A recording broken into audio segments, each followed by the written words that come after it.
Revelation 11 verse 1 says, "Then I was given a reed like a measuring rod, and the malach or angel stood, saying, Rise and measure the temple of Yahweh, the altar, and those who worship there."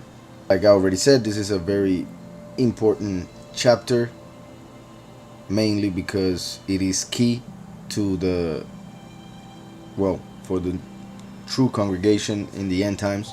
So I will go very deep into it, as well I normally do, perhaps a bit more, just because of the many wrong interpretations of it.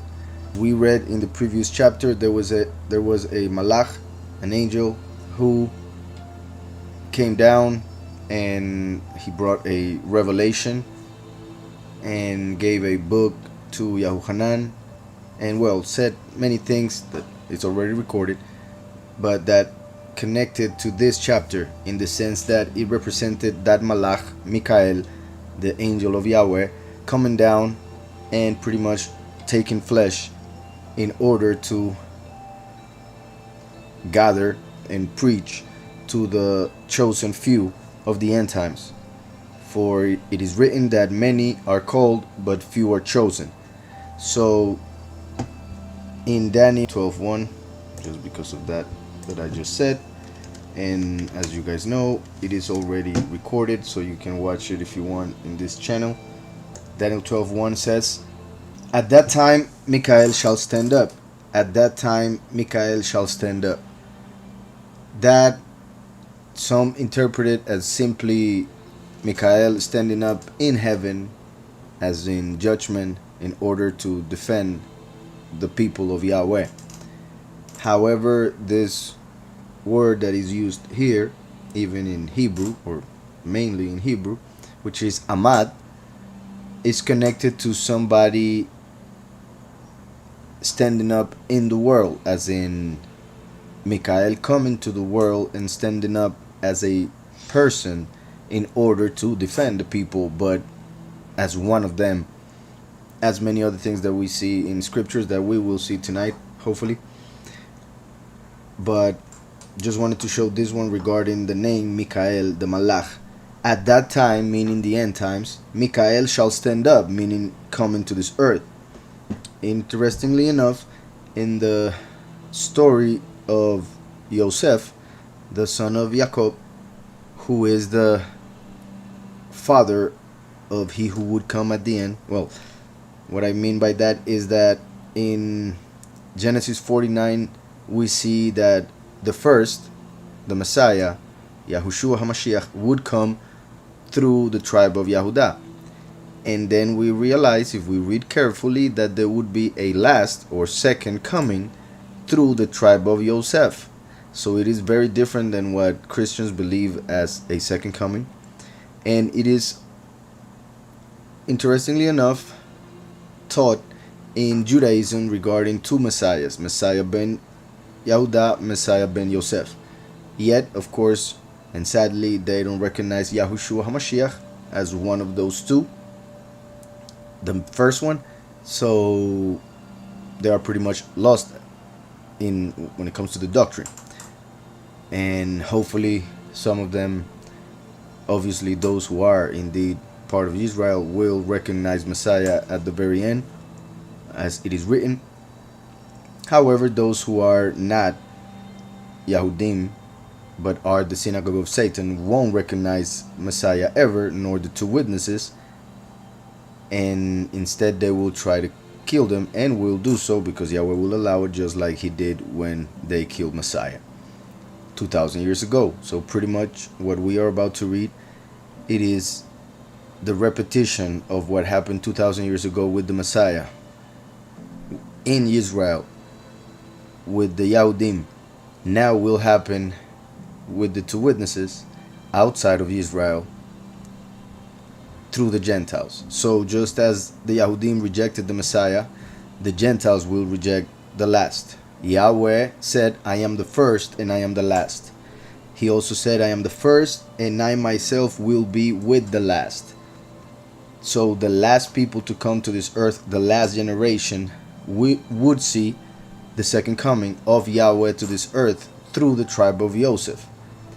When Joseph was in Egypt as a slave and then he was in jail, when he came out of jail to rule, the word that it uses is the same word that we see here in Hebrew regarding Mikhail. And I say that because Mikhail will come from the tribe of Joseph, just as Yahushua came from the tribe of Yehudah. So at that time Mikhail shall stand up. Mikhail is the one that appeared in Revelation 10 that we read last week, and that it was a representation of him coming down to this earth to take flesh. For in the next chapter, the one we're reading tonight, has to do with him preaching to the world as one of the two witnesses, the one that I normally call the witness like Moshe.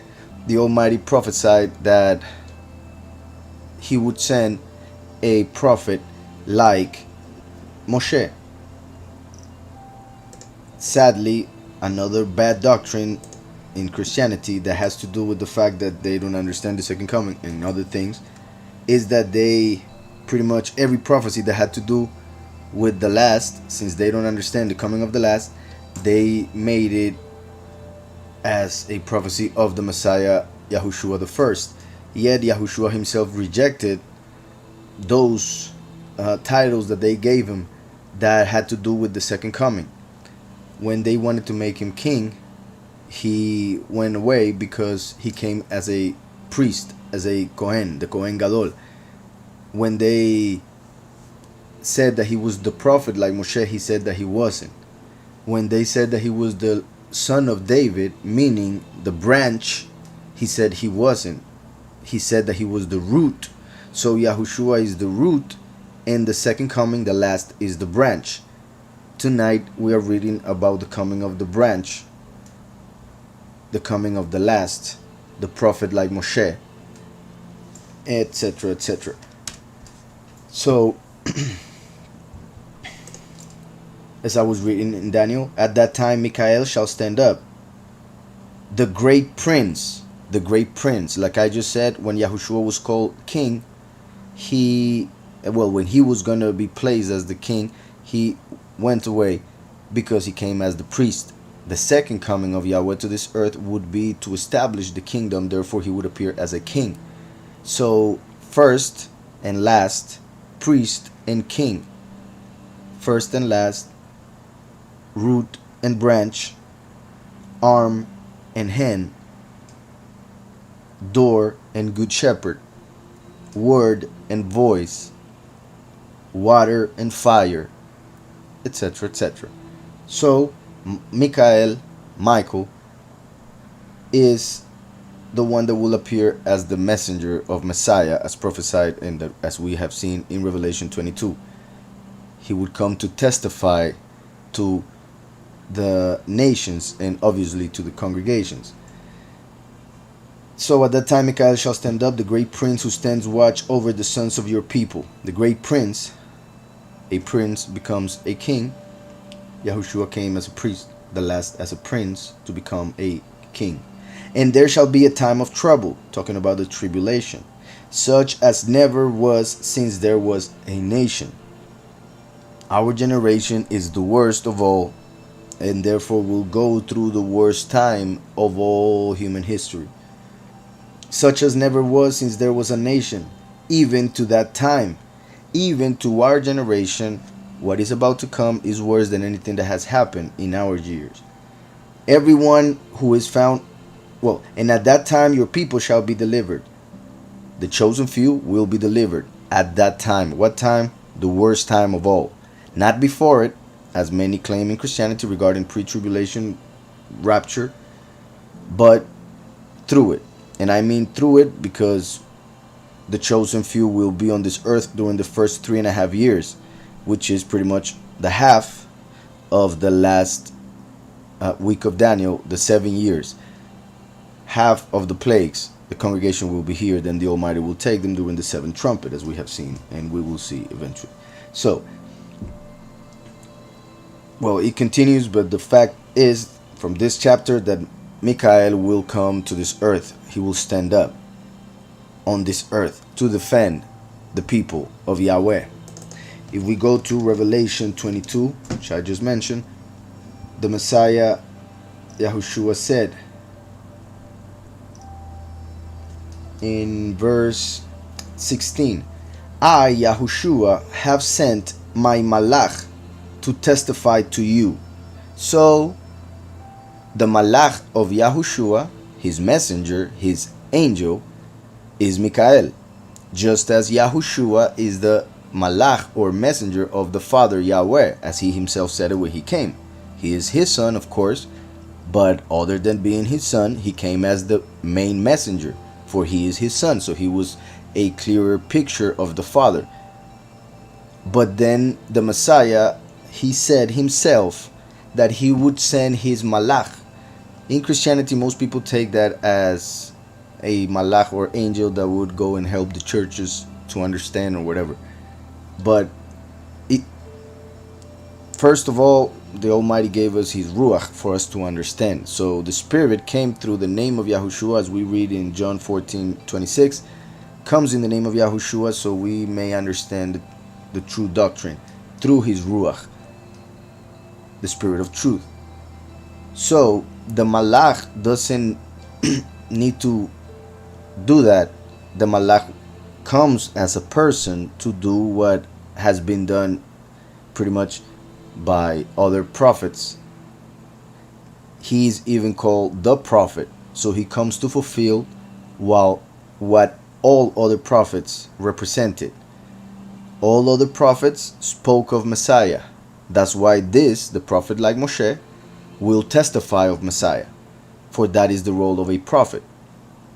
It is written that the spirit of prophecy is the testimony of Yahushua HaMashiach. So the prophet, who was represented by all prophets, will appear at the end of time to testify and therefore confirm that Yahushua is the Messiah.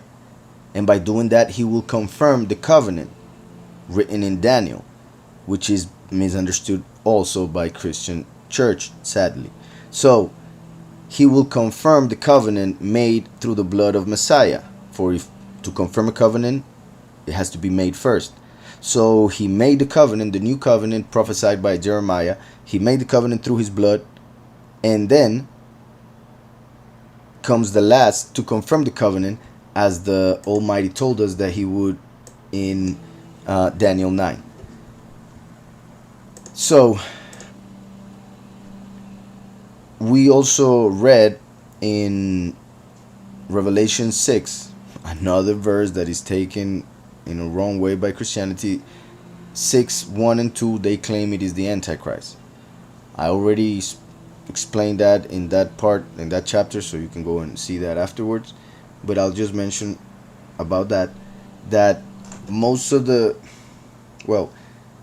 people that don't understand that verse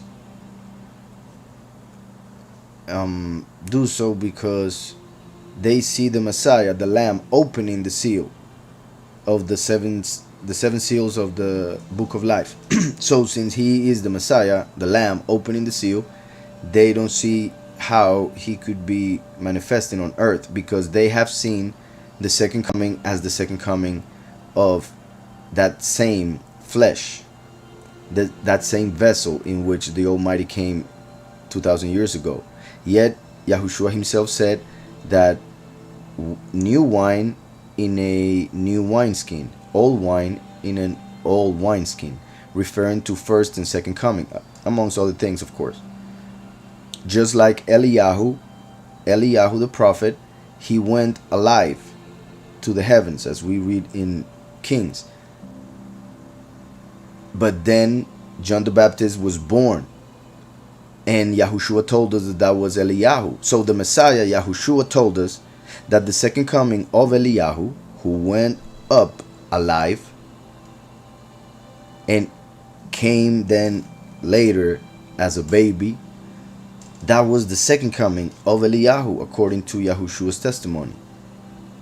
Yet people were expecting Eliyahu to come back, and still are, Eliyahu to come back on a cloud, just like he left.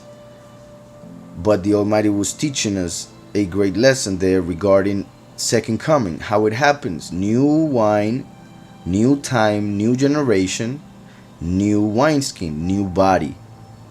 So even though Eliyahu went up alive, he had to get a new body for his second coming. So that is the same with the Messiah. That's why Yahweh gave us an example. So the Messiah went up alive in a body of his own, but then the Almighty Creator said that he would come back as a gibor, as a warrior, as the fire, to bring vengeance and other things. That's why in Psalm 110, Yahweh told Messiah, sit at my right hand until I put your enemies as your footstool. So the Almighty told Messiah to sit right next to him, as he is right now, until Yahweh would come down again as the last. So the first would still be in heaven, while the last manifests on earth. That is why that the Messiah in Revelation 6 opens the seal, the Lamb, the priest, opens the seal, and the lion, the last, comes to this earth. It is revealed in this earth, for he would have been on this earth for a while already. That would be the beginning of his testimony, which we are about to read here. So that's why Revelation 11 is very connected to Revelation 6. By this moment, we pretty much finished most of the plagues of the first half, seals and trumpets. We are in between the 6th and the 7th trumpet. The 7th trumpet is the end of the first half and is the harvest.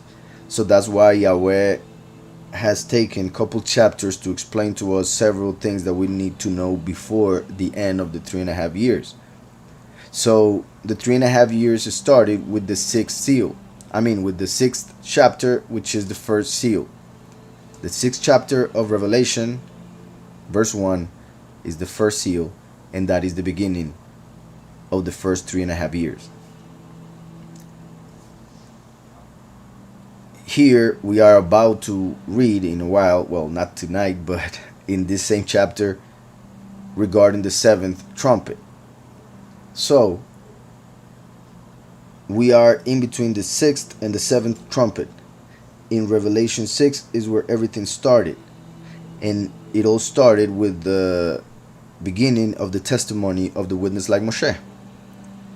Now we are about to end the 3.5 years, and the Almighty is telling us things that would happen during the whole time, that first half. So that's why he's now telling us regarding the two witnesses. But my point is, the Almighty is connecting the beginning of the 3.5 years in chapter 6 of Revelation to the end of the 3.5 years in Revelation 11, even until Revelation 14. So it goes all the way up to Revelation 14. But the 7th trumpet is heard at the end of this chapter. So that's why I said it is connecting chapter 6 to chapter 11. For in chapter 11 the two witnesses are mentioned, explained. And in chapter 6 is when they started. For one of them is the rider of the white horse, who is sent by the Lamb to come to this earth as the branch, the lion of Yahudah, who will become the king of kings. For obviously, I repeat, Yahushua came as the Kohen Gadol. At the end, as we see in Ezekiel 37, the first and the last will become one, as Yahweh himself said it many times, as also is written in Zechariah 14:9. So, going back to Revelation 22, the Messiah said, I, Yahushua, have sent my malach to testify. Who testifies? A witness. So, the malach of Yahushua, who is Mikhail, is coming as one of the two witnesses. For Yahushua said it, he would send him. Then we see the Lamb opening the seal and somebody being sent on earth. And we saw in Daniel 12 that Mikhail would stand up on this earth to defend the people of Yahweh.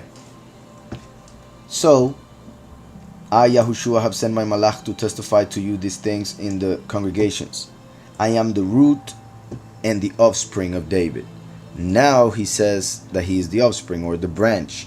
For by this time, at the end of the book of Revelation, first and last have become one already. First and last have become one, and that's why he says it here. In Deuteronomy 18:15, we read that it says, Yahweh, your Elohim, will raise up for you a prophet like me from your midst. So Moshe was telling the people that Yahweh would raise up somebody like him. So he was a representation. Moshe was a representation of he who would come at the end times. I repeat, some thought that Messiah was the prophet, and he said he wasn't. He is Messiah, not the prophet. There were three people that people were expecting, and I guess I should read that too. If we go to John 1, in John 1, we read that it says, now in verse 19, this is the testimony of Yahuchanan or John, when the Yahudim sent priests and Levites from Jerusalem to ask him, who are you? So they knew that he had power, authority, so they went to ask him, for he had disciples, and they wanted to ask him who he was, for people were seeing him as a prophet. And for the Jews, prophecy had been away from the people for about 500 years prior to this moment. So this was huge, and that was a sign that Messiah was coming. But the Pharisees, didn't see it. Some of the people did, of course. Very few, sadly, as will happen in the end times. So people were seeing him as a prophet, so they had to go and ask him. Plus, in Daniel 9, we see a prophecy regarding the Messiah having to come close to this time. So I would expect some of the Pharisees or some of the people that study scriptures really to be kind of awaiting something. So this is the testimony of Yahuchanan when the Yahudim priests and Levites from Jerusalem were sent to ask him, who are you? He confessed and did not deny, but confessed, I am not the Messiah. So they were wondering if he was going to claim to be the Messiah. So they went and asked him, and he openly said, I am not the Messiah. So that was the main question. That is the main person. And it was right there mentioned, Messiah. Then verse 21 says, and they asked him, what then? Are you Eliyahu? Are you Elijah? They were wondering if he was the Elijah, and even Yahuchanan, when he answered, the Elijah of Malachi 4. But he is not the Elijah of Malachi 4, for Malachi 4 has to do with the very end times. The Elijah or Eliyahu of Malachi 4 is one of the two witnesses of Revelation 11 that we are reading tonight. So they were wondering if the end was coming, and if Yahuchanan was the Elijah prophesied in Malachi 4. But he wasn't. He was the voice in the wilderness prophesied in Isaiah, and even the one to prepare the way prophesied by Malachi 3. Malachi 3:1. So he was the Elijah of Malachi 3:1, but not the Elijah of Malachi 4. So he said, I am not. But there we have two people. The Pharisees, the Jewish people, were expecting, like I said, three people, and we have so far two of them. Sadly, in Christianity, for some reason, they closed that there. They don't see what's coming next. He said, I am not. Then they asked, are you the prophet? And he answered, no. So we see there three people. Afterwards it says, then they said to him, who are you? That we may give an answer to those who sent us. That shows that the Yahudim were expecting three people, not two, 3. That is very important. And it is also sad that in Christianity is not understood, because even in Islam, some people have used this to claim that Muhammad is that prophet. Yet, that's obviously not true for clearly way too many reasons. So that is not true at all. Yet, since Christianity doesn't teach scriptures really, a lot of people who are Christians do not, like, they cannot defend what they believe. So when a Muslim comes and tells them regarding the prophet, they are in a limbo, because they see something that they were never told, they were never taught. So they think that therefore the Muslim is right. And that is a huge jump to falsehood, but it has happened, sadly, for they cannot defend who is this prophet, and what does that prophet have to do, when would he appear. And then with those questions and answers to those questions, we can see clearly that Muhammad is not at all the prophet expected. I repeat, for many reasons, but that is not the subject tonight, so I'll continue. He confessed and did not deny, but confessed, I am not the Messiah. They asked him, what then? Are you Eliyahu? And he said, I am not. Are you the prophet? And he answered, no. So 3, and they mentioned the prophet last. The Messiah was mentioned first. First and last, Messiah and prophet. Eliyahu would appear with the Messiah and then would appear with the prophet. That's why Eliyahu is in the middle, for he would come with first and with the last. I hope that's clear. It's also interesting, for in Malachi 3 we see that Eliyahu, John the Baptist, would appear to prepare the way of the Messiah. Then the Malach who would confirm the covenant would appear. We see that in Malachi 3, the order in which they would appear. Yahuhanan the Immerser, the Messiah, Yahushua, and then the Malach, the prophet like Moshe. In that order. But like I said, Eliyahu has to come again. However, this time is a bit different than last time. For last time, Yahuhanan was the end of the previous time, the time of the flesh. That's why Yahushua said, of those born of women, Yahuhanan is the greatest.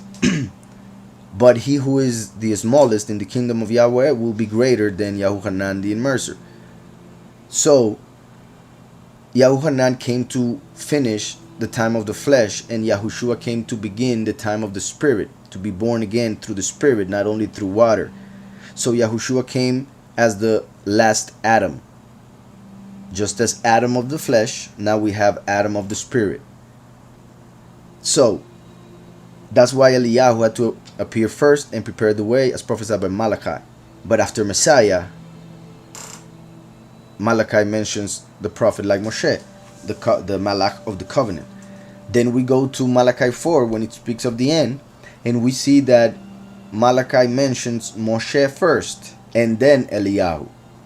So that seems to show that, like in a mirror, first 2,000 years ago came Yahuhanan to end the first 4,000 years, and then came the Messiah to begin the new world, the spiritual world, the flesh and the spirit. They had their own disciples. 2 of Yahuhanan's disciples went and became Yahushua's disciples, and Yahuhanan was killed before Yahushua. And Yahuhanan even came to doubt if Yahushua was actually the Messiah. Why? Because he did not have understanding of the second coming of the prophet, of how everything would happen in the end, and how there were 2,000 years still to go. But now, the prophet like Moshe, who comes with the Ruach of Messiah, teaches the doctrine to Eliyahu. Therefore, in this case, as it seems through Malachi 3 and Malachi 4, Moshe would appear, then Eliyahu would appear. For this time they will both be anointed by the Ruach of Yahweh, meaning they will die together, unlike 2,000 years ago when they died separately. Yahuchanan in jail, and then Yahushua when he was sacrificed. So I hope that's clear. There were three people that the Yahudim were awaiting. Yahushua is Messiah. Eliyahu would come then and would come now as one of the two witnesses. And then we have a third one that is not taught in Christianity and not understood in Judaism, sadly. So that prophet is the prophet like Moshe that we saw in Deuteronomy that would have to come. Yahweh will raise up for you a prophet like me from your midst, from your brethren, him you shall hear. When Moshe died, the one who took his place was called Hoshea, but Yahweh gave him a letter, an extra letter, and turned his name into Yahushua, same name of the Messiah. And that was to show who the Messiah would be, the first through the name, but to show who the prophet like Moshe would be, the second coming of Yahushua, meaning he would come from Ephraim. That is very interesting because the one who took the place of Moshe was not from the tribe of Yehudah, nor from the tribe of Levi, was from the tribe of Ephraim. Ephraim came from Joseph. Therefore, Yahushua, known as Joshua, is a representation of the last, who would be the prophet like Moshe, the successor of Moshe, who would lead the chosen people to the promised land at the end of the 40 jubilees, just like the 40 years in the desert. Yahushua took the command, and then in 3 days, like the 3 days and nights that Mashiach was in Sheol when he died, they crossed the Yarden without getting wet, which means the 144,000 going to the promised land without dying. So the successor of Moshe, through his flesh coming from Joseph, is a representation of the last and pretty much his life. But his name is the name of the first, and that shows that first and last will become one. And what the first fulfills spiritually, the last fulfills in a literal sense, and vice versa. So Yahushua, known as Joshua, successor of Moshe, representing the prophet like Moshe, descending from Yosef, representing the last manifestation of Yahweh on this earth through Yosef. His name Yahushua, name of the first, the Messiah, who through 3 days in Sheol would give us life and would allow the chosen few not to get wet when going through Yarden or the Jordan. I hope that is being understood. So the successor of Moshe represents the last and had the name of the first. First and last will become one at the end. So verse 16 of Deuteronomy 18 said, according to all you desired of Yahweh your Elohim in Horeb in the day of the assembly, saying, let me not hear again the voice of Yahweh my Elohim, nor let me see this great fire anymore, lest I die. So they said, I don't want to hear the voice. I don't want to see the fire. Give us a person. So Yahweh told them, okay, I will do that. I will give you a person who will be my voice and who will be the fire, the consuming fire. That shows that the prophet like Moshe cannot be Yahushua, for Yahushua came as the water of life, not the fire. And he came as the word, not the voice. So Yahushua came as the word and the water of life. And now the prophet like Moshe comes as the voice and the fire. So that's why they said, let me not hear again the voice of Yahweh my Elohim, nor let me see this great fire anymore, lest I die. And Yahweh said to me, what they have spoken is tov, is good, is good.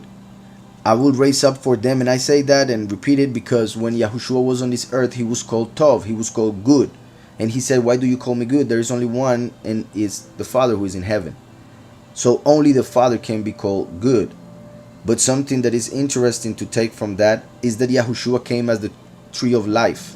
The last comes as the tree of knowledge of he who is good. So since the last represents the Father, the title good connects to the last, for life connects to the first. Life and goodness, first and last. Hope that's clear. That's why Yahushua said only one is good. And another important point from that, we can see it in John 3:13, when it said, Yahushua, while on this earth, he said, no one has ascended to heaven, but he who came down from heaven, that is, the Son of Man, who is in heaven. So, how can Yahushua be on earth and say that the Son of Man is in heaven?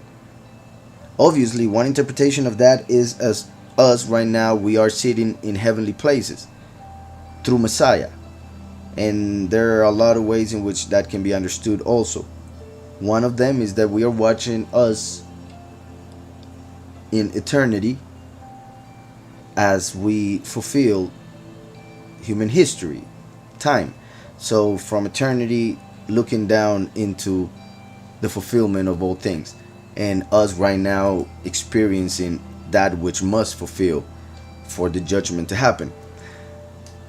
But even greater, or I think deeper than that, in the sense that reveals to us the first and second coming, is that while one is in heaven, another one will be on earth. And while the last will be on earth, the first will be in heaven. Now that the first was on earth, he said, no one has ascended to heaven, but he who came down from heaven, that is, the Son of Man, who is in heaven. So Yahushua was on earth, and he said that the Son of Man was in heaven. Just like when Yahushua, the Lamb, opens the seal, and the Son of Man appears on earth.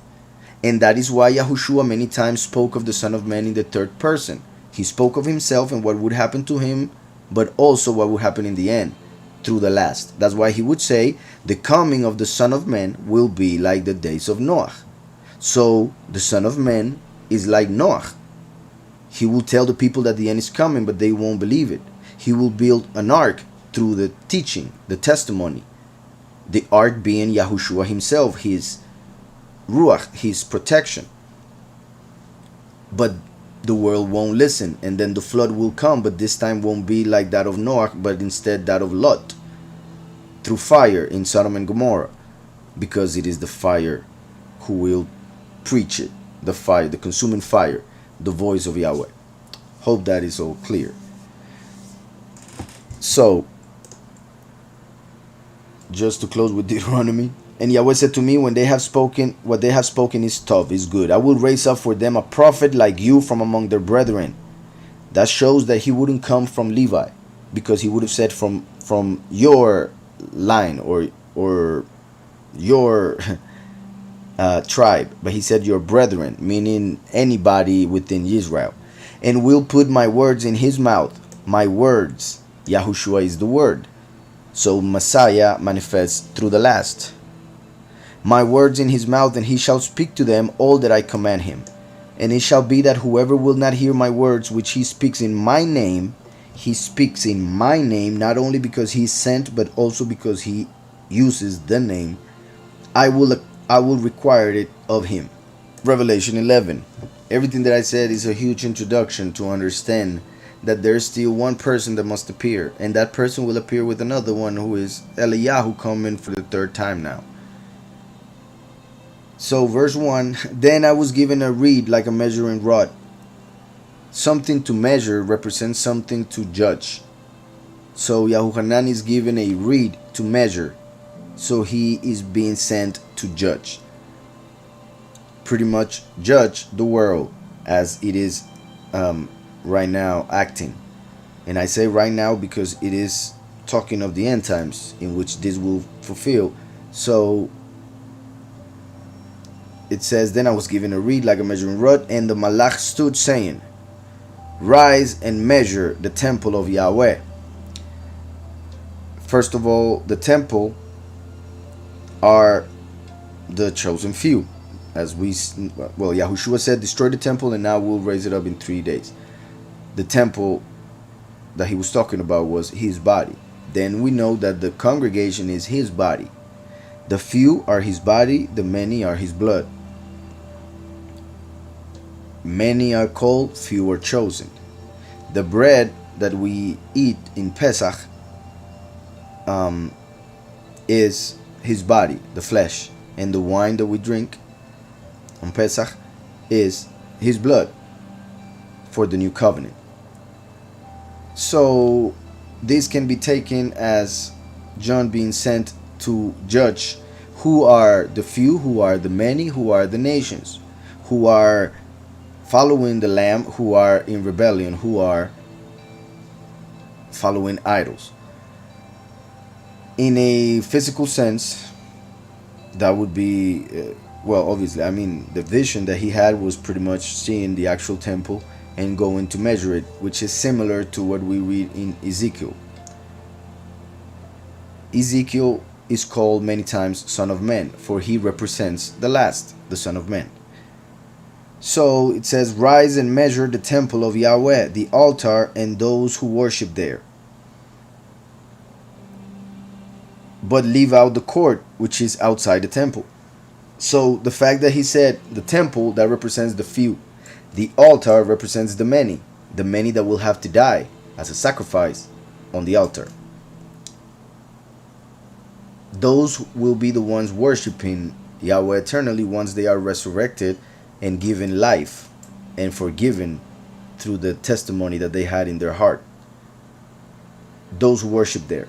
But leave out the court. The court represents the nations. So we see the three parts of humanity represented by the temple, the altar, and the court. But leave out the court, which is outside the temple, and do not measure it, for it has been given to the Gentiles. Now, when it comes to the second temple that was there when Messiah died, Herod had built an extra court for Gentiles to be able to enter it. But that court was not actually part of the temple, really. It was like an illusion for them to believe that they were allowed within it. The altar was in the actual court of the true temple. So that's why it says to leave it. But leave out the court which is outside the temple, and do not measure it, for it has been given to the Gentiles, to the Goyim, to the nations. That shows that the court represents the Gentiles, the altar, the many, and the temple, the few.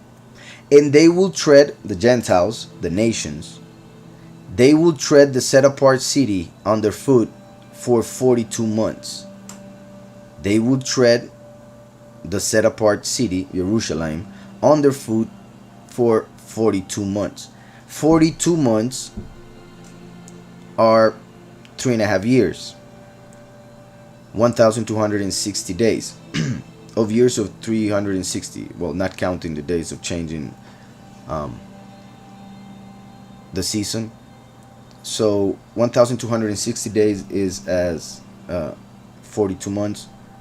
The scripture tends to use those numbers a lot. When it comes to the end times.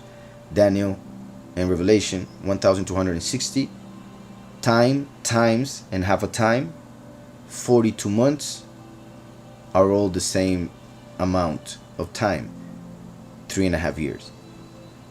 And it is saying that the nations will have authority to tread the set apart city for 42 months.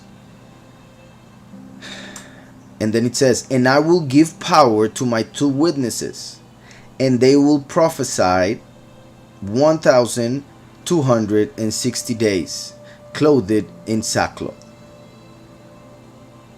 They will prophesy 1,260 days, clothed in sackcloth. Here, because of the way it's said, well, the main thing I would say is that 42 months is connected to the time that the beast will rule. So the number 42 is connected to the rule of the beast, the little horn of the book of Daniel.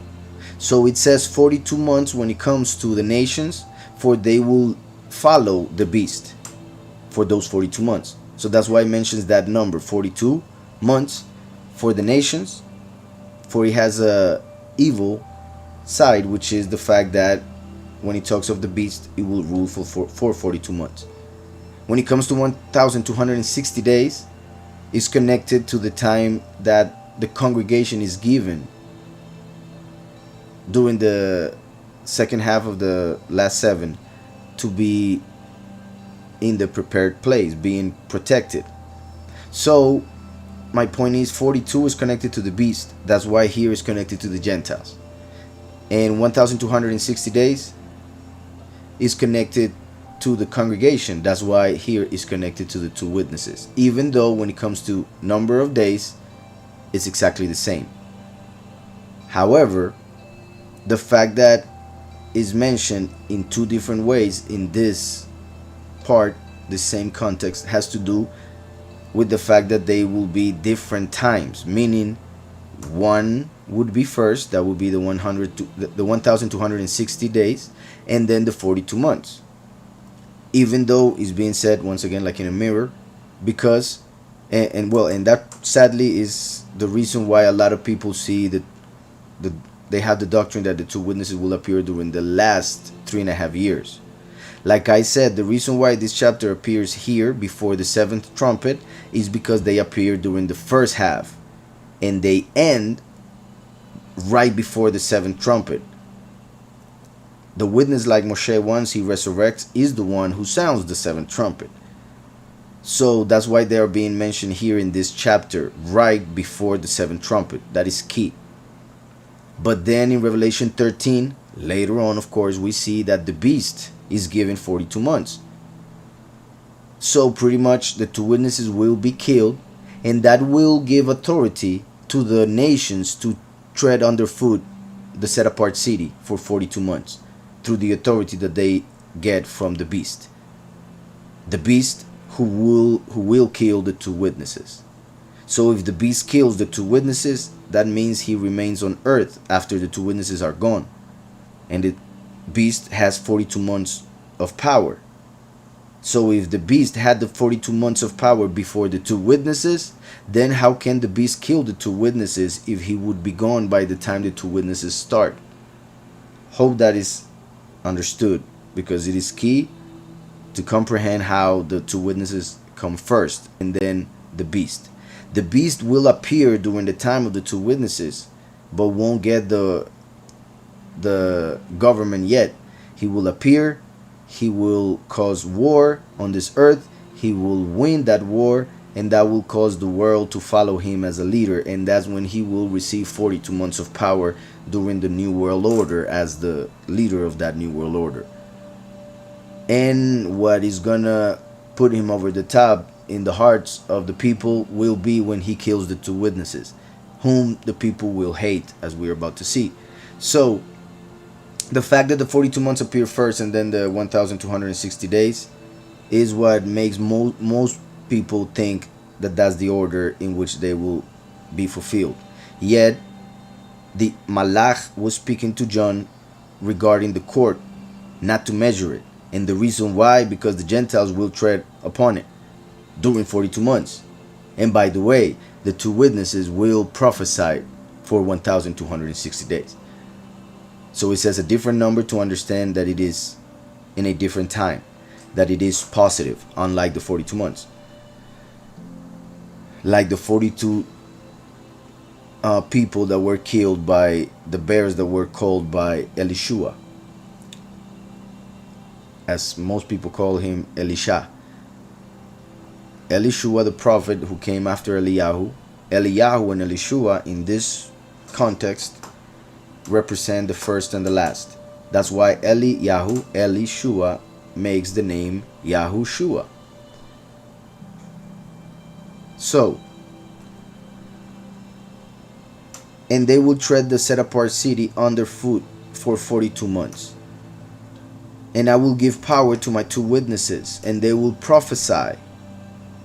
They are witnesses, but they will prophesy. That is interesting, because they are witnesses, for they come at the end. And they prophesy because they will give the testimony of Messiah. The spirit of prophecy is the testimony of Messiah, Yahushua. So if they came before, they will simply be called prophets. But since they are coming after Messiah, when he already fulfilled everything, then they are witnesses, for they witness that Messiah. They testify that Messiah is Yahushua, who died for our sins. So they don't necessarily, even though, because of what we see in the book of Revelation, and they will teach the doctrine, they will say things that will happen, but it's because they are written already. It's not like they will say new things or a new revelation. Like, for instance, the Muslims think that Muhammad was given a new revelation, which is not correct. So, and I will give power to my 2 witnesses, and they will prophesy 1,260 days clothed in sackcloth. Clothed in sackcloth. People who read this, like I said, they are waiting. Well, there's so many things to say here. First, I will say pretty much what most people teach regarding this. The people who see the 2 witnesses as 2 people, obviously they are closer to the truth. But there are others who believe that the 2 witnesses are the Yisraelim, or, well, the Jewish people and the Gentiles. That makes no sense.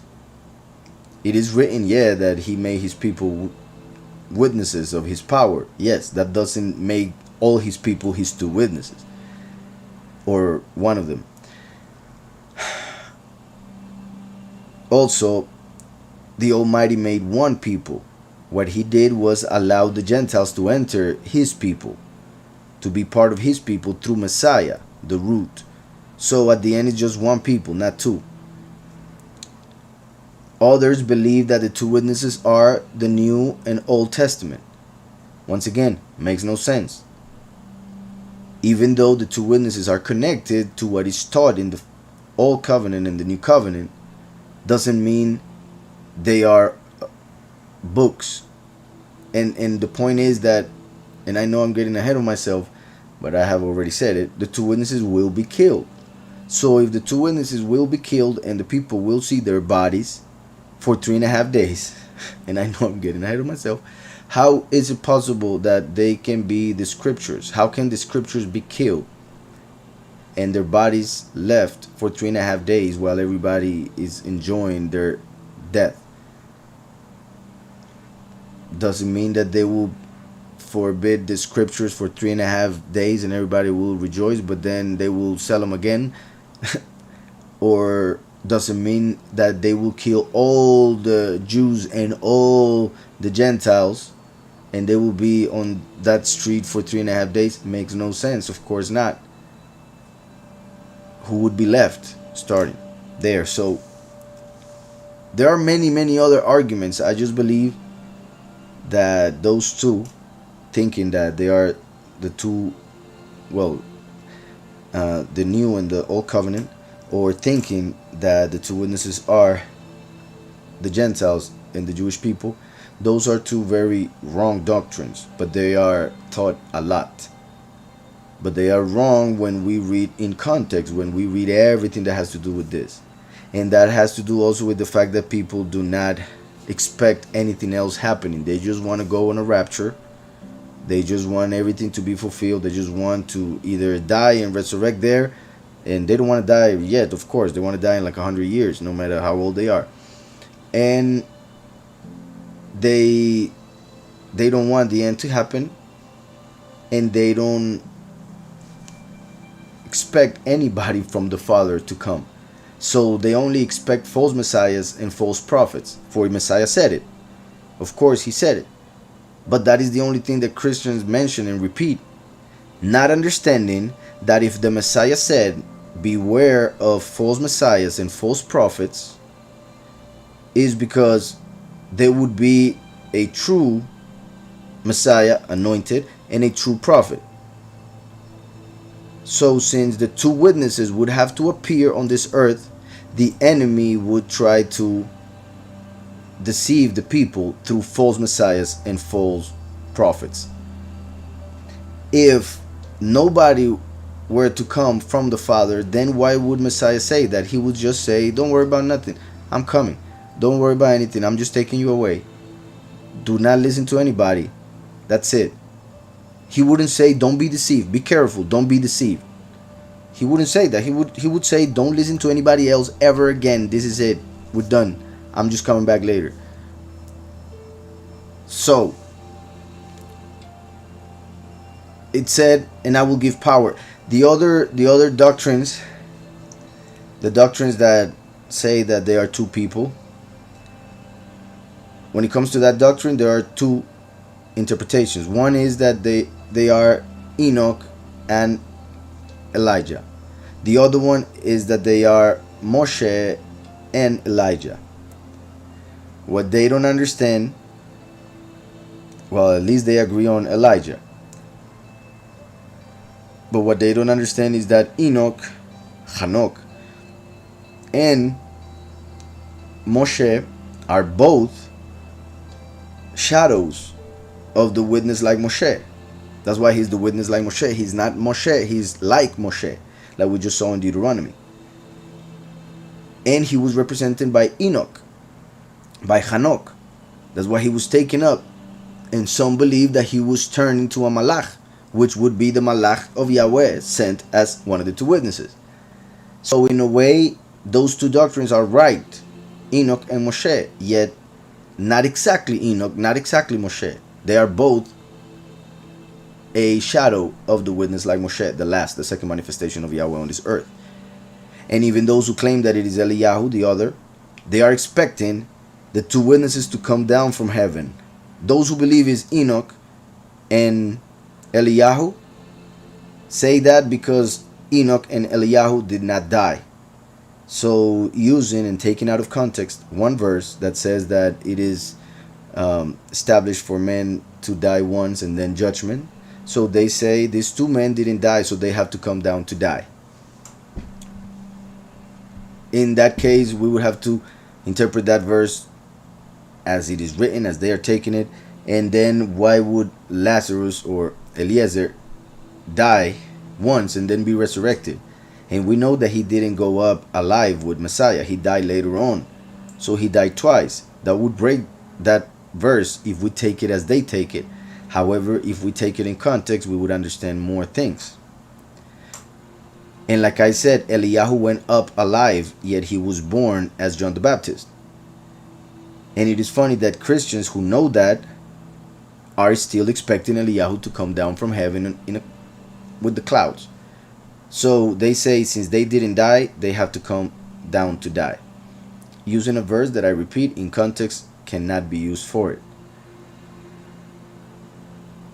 And just because they didn't die doesn't mean that they have to, because that would mean that those who are harvested during the seventh trumpet will have to die eventually. But instead, what we see in scriptures is that Enoch and Eliyahu being taken alive is to show to witnesses of the fact that the chosen few will be harvested without experiencing death.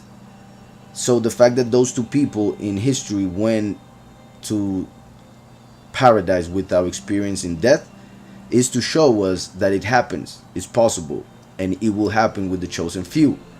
But that doesn't mean that they both Hanok and Eliyahu have to come down from heaven in a cloud to be witnesses. If they did that, everybody would believe them, starting there. Yet nobody will. Everybody will hate them.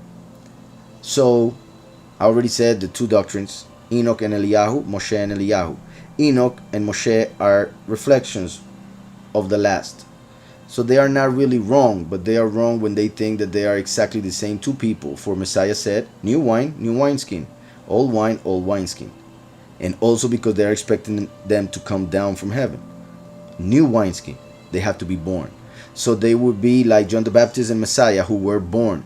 However, this time, as we see in Jeremiah 31 and in Isaiah 9 and other parts of scriptures, unlike the first coming, he doesn't have to be born through a virgin.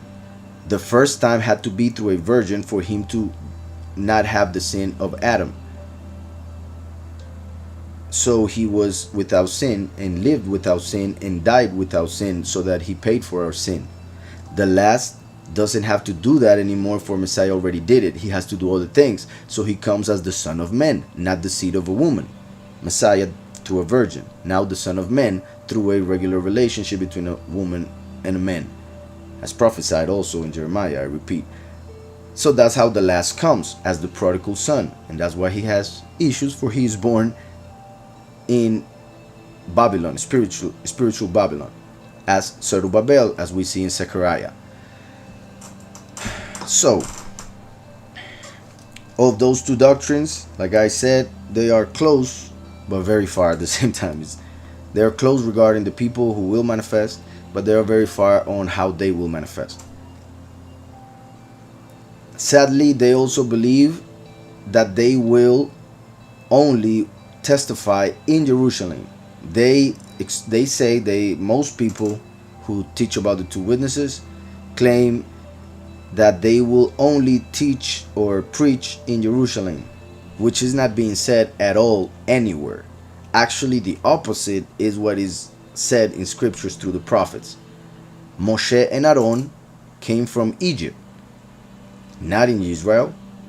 Moshe and Aaron came from Egypt to take the people out of Egypt. That's the main representation of what the two witnesses will do and how they will manifest.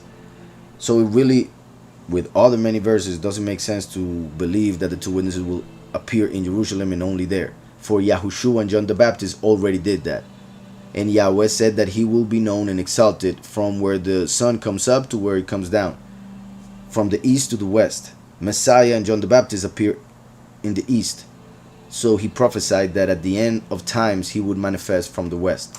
So he will fill the whole earth through the Israelites and then through the Gentiles. He would come as a thief in the night, so people will believe he's a Gentile. They won't see him as an Israelite. For nowadays, most people who claim to be Jewish are not Yahudim. They are not real Israelites. And a lot of people who are seen as Gentiles are Israelites, for we were scattered throughout the whole world. So, one of the main doctrines of those who claim that they are two people, they say they will manifest in Jerusalem and only there will be teaching, which is not said.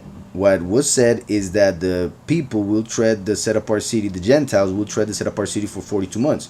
That's the Gentiles. But the two witnesses will prophesy to the world.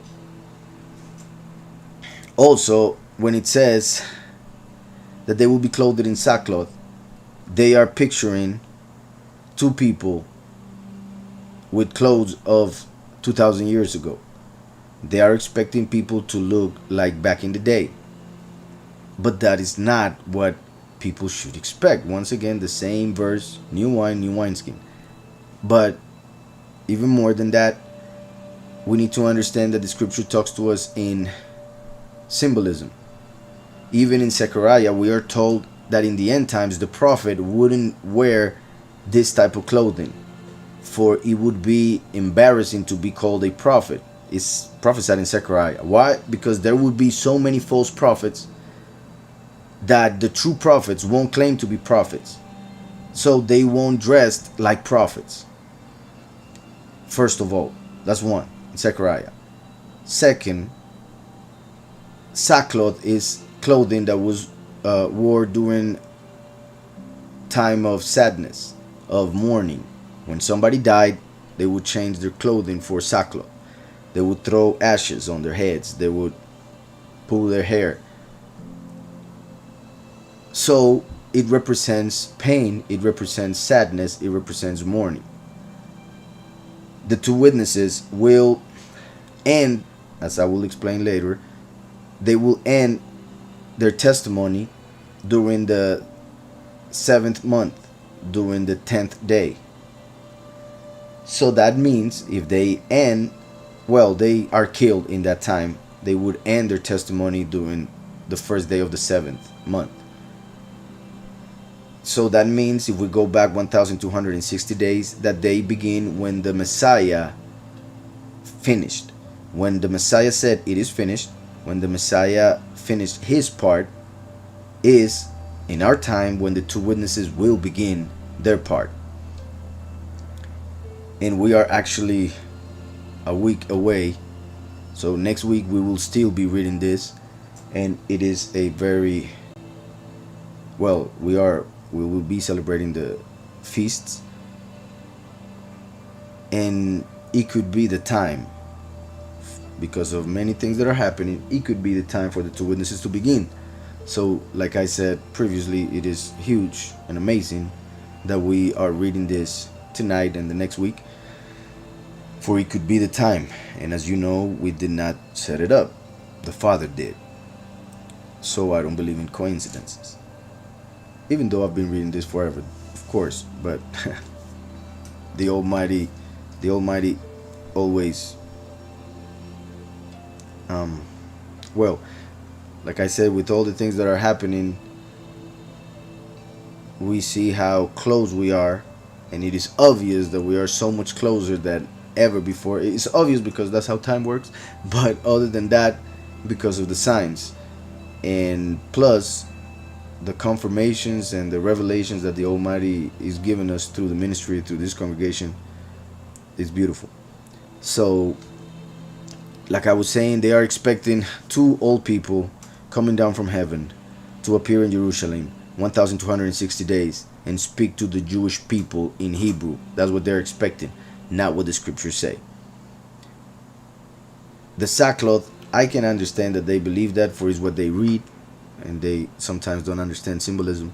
But like I was saying, it has to do with pain. So since they will start when the Messiah died, they will be in pain, in mourning for his people who rejected their Savior. So that's why the two witnesses are in sackcloth, because they come not with a testimony of mercy, but with a testimony of judgment for the nations, for the Gentiles, for the rebellious ones. So obviously they will teach the true doctrine of Messiah to the chosen few, but they are so few that what the world will hear will be plagues, pain, anger, wrath, fire, thunder. So they will hate the two witnesses. They will hate the witness like Moshe, and that's why they will kill them eventually. So the sackcloth has to do with the fact that they begin in the time when the Messiah died, has to do with the fact that the world rejected the Messiah. They should be sorry, they should be crying, they should be in sackcloth. They will be in sackcloth because the world is going to die. This reality, this human history will end. And that could even be taken to another interpretation that would have to do with, since clothing is to the body as the body is to the soul, then we would have to interpret their bodies as sackcloth. They will look different than most people expect. When they see priests, when they see important people of this world, they see them clothing with good clothing, expensive clothing, looking good, nice. But the two witnesses will appear with clothing that to the people will be rags. They will be dressed as not important people, just regular people.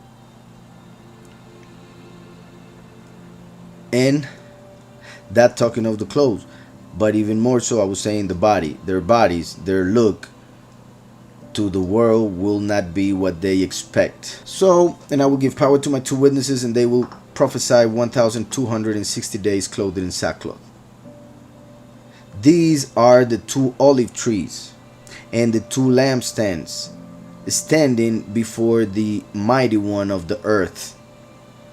These are the two olive trees and the two lampstands standing before the mighty one of the earth.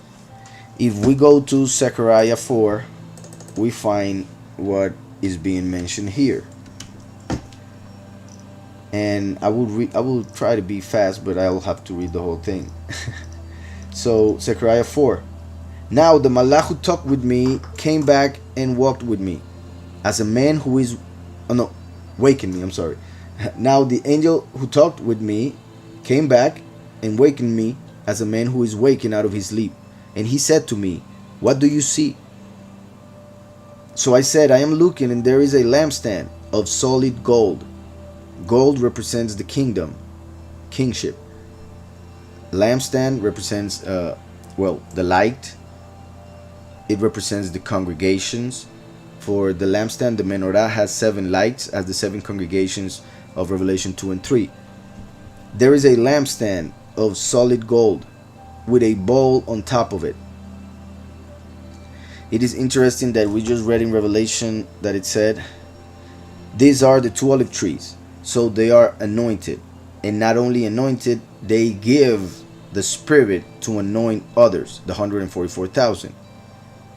For the olive tree is the main source of the oil that was used to anoint, and also other things, other uses that were given to that oil, important uses. So the 2 olive trees, 2 people who will give oil, will give the Ruach, the Spirit. And the 2 lampstands. This is important because in Revelation 2 and 3 we see 7 lampstands. Each represents one of the one congregation. We could see one lampstand as having the 7, or 7 lampstands, each being a congregation. And the 2nd and the 6th, so if we see the menorah as well as you see it right there, the 1st and last unite, then the 2nd and the 6th, then the 3rd and the 5th, and then the 4th is right in the middle, like the day in which the sun was made, on the 4th day, to light up the rest of the week. That's why the light of the middle is taken to light up the rest of the candles. But the point here is that the 2nd is connected to the 6th, and those 2 congregations are connected to the witness like Eliyahu, the 2nd congregation, and the 6th congregation to the witness like Moshe, as if they were the leaders of each of those congregations. And those 2 congregations are the congregations that are mainly formed by Yahudim, by Israelites, mainly. And that's why it is to those congregations that the Almighty tells them that He knows about the synagogue of Satan, those who claim to be Yahudim but are not. So here we see that the 2 witnesses are the 2 lampstands. So they connect to 2 congregations. Like I said, the 2nd and the 6th that we see in Revelation 2 and 3. So going back to Zechariah, I am looking, and there is a lampstand of solid gold with a bowl on top of it, and on the stand 7 lamps with 7 pipes to the 7 lamps. 2 olive trees are by it. Actually, if you look at our logo right here, is a lampstand formed by 3 letters, 3 Hebrew letters in a mirror form the menorah. The verb that is formed on top means joy, gladness, and the 2 letters holding the 3 on top represent 2 tzaddikim, 2 righteous ones, 2 people who are righteous, holding the lights, holding the congregation, holding the joy of the congregation. And as you see, there are 2 olive trees or branches on each side of the menorah, and they are dripping oil. Then also it has the name of the Father, well, the name of the Son, and perhaps a couple other things that are represented by our logo. So we see that here. 2 olive trees are by it. Revelation 11 said that the 2 olive trees are the 2 witnesses. 2 olive trees are by it. In this case, The two olive trees are by a menorah that has 7 lights, like you see in there. And that represents the 2 witnesses that come for the 7 congregations of Revelation 2 and 3. 2 olive trees are by it, one at the right of the bowl and the other at its left.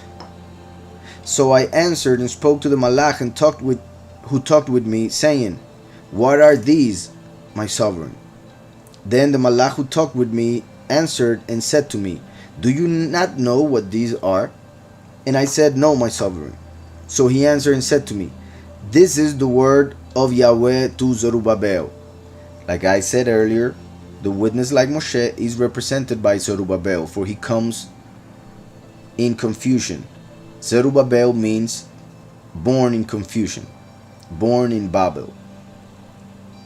And the last is born within the Gentiles, as a Gentile, confused in a false doctrine as the prodigal son.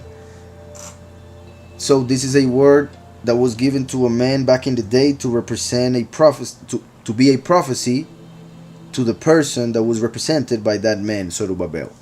This is the word of Yahweh to Zerubbabel, not by might nor by power, but by my spirit. This is key, for a lot of people are expecting might and power when it comes to even first and last. They didn't accept Messiah, for he didn't show might, and well, he actually showed power and might, a lot of it, but my point is not the way they wanted it. They wanted him to destroy Rome, to set up his throne and destroy Gentiles and put them at the feet of the Jewish people. That's what many of them were expecting, but that's not what he did. He actually came to open the door for Gentiles. They didn't like that. So Messiah came with a power different than what they expected, the power of the Spirit. The last will do the same, and even to a greater extent, in the sense that Messiah already did all that, and Messiah himself said that in the end times we will do greater things that he did. Yet most people tend to misinterpret that because of what they expect, the type of power and might that they expect. But for instance, Yahushua gave sight to the blind, which is amazing, unbelievable. However, if a blind person gets sight but then is spiritually blind, he will be cursed, condemned, and sent to hell eventually. So what good was that sight for if spiritually he was blind? One person may be able to walk on this reality, but when it comes to the spirit, he may not know the way of Yahweh, so he won't be able to walk to the Father. So he will remain in the same position spiritually and will get stuck, and etc., etc. All the literal physical miracles that Yahushua did obviously were awesome, great, and they were all to show who he is. But he himself said that in the end we will do greater things. And although I believe that he will give us the power to also do that whenever he wants, whenever somebody has enough faith, which is hard already, for Yahushua said that when the Son of Man appears, will he find faith on the earth? And that was a rhetorical question. Without faith, there are no miracles. So that will be a problem for the people who want to see miracles but have no faith. Anyways, the last will open the eyes of the blind who are spiritually blind. He will open the ears of those who did not understand scriptures. He will help them defend what they believe, so they will be able to speak, those who wouldn't speak of the true Messiah, the true doctrine. So this is the word of Yahweh to Zerubbabel, not by might nor by power. In Judaism, they are expecting the two messiahs to appear with might and power, and I just cannot believe why. They even believe that the son of Joseph would be most likely a soldier in the army. But it says here regarding the son of Joseph, who is represented by Zerubbabel, not by might, not nor by power, but by my spirit, says Yahweh of hosts. Who are you, O great mountain? A mountain represents a kingdom. Great mountain is the great kingdom of the end times, the new world order. Who are you, O great mountain? Before Zerubbabel you shall become a plain. So the last will destroy the new world order to the point that it will become as nothing. And he shall bring forth the capstone, meaning Yahushua HaMashiach, the doctrine of the cornerstone. He shall bring forth the capstone. In this case, cornerstone and capstone are a representation of first and last. But Zerubbabel represents the last and the stone is the first. The fact that it says capstone is talking about ending the building. He comes to end time, to end the prophecies, to end the fulfillment of all things that were written. And he shall bring forth the capstone with shouts of favor to it. So he will bring the doctrine of the Messiah, the stone, saying favor to it, giving honor to the stone, giving honor to the Messiah. That's why the last comes to testify of the first. Moreover, the word of Yahweh came to me, saying, the hands of Zerubbabel have laid the foundation of this temple. This was back in the day when the second temple was being built. Temple which was destroyed 40 years after Messiah was killed. Messiah revealed to us that the temple is his body, and then we understood through the Ruach that his body is the congregation. So the congregation is the temple.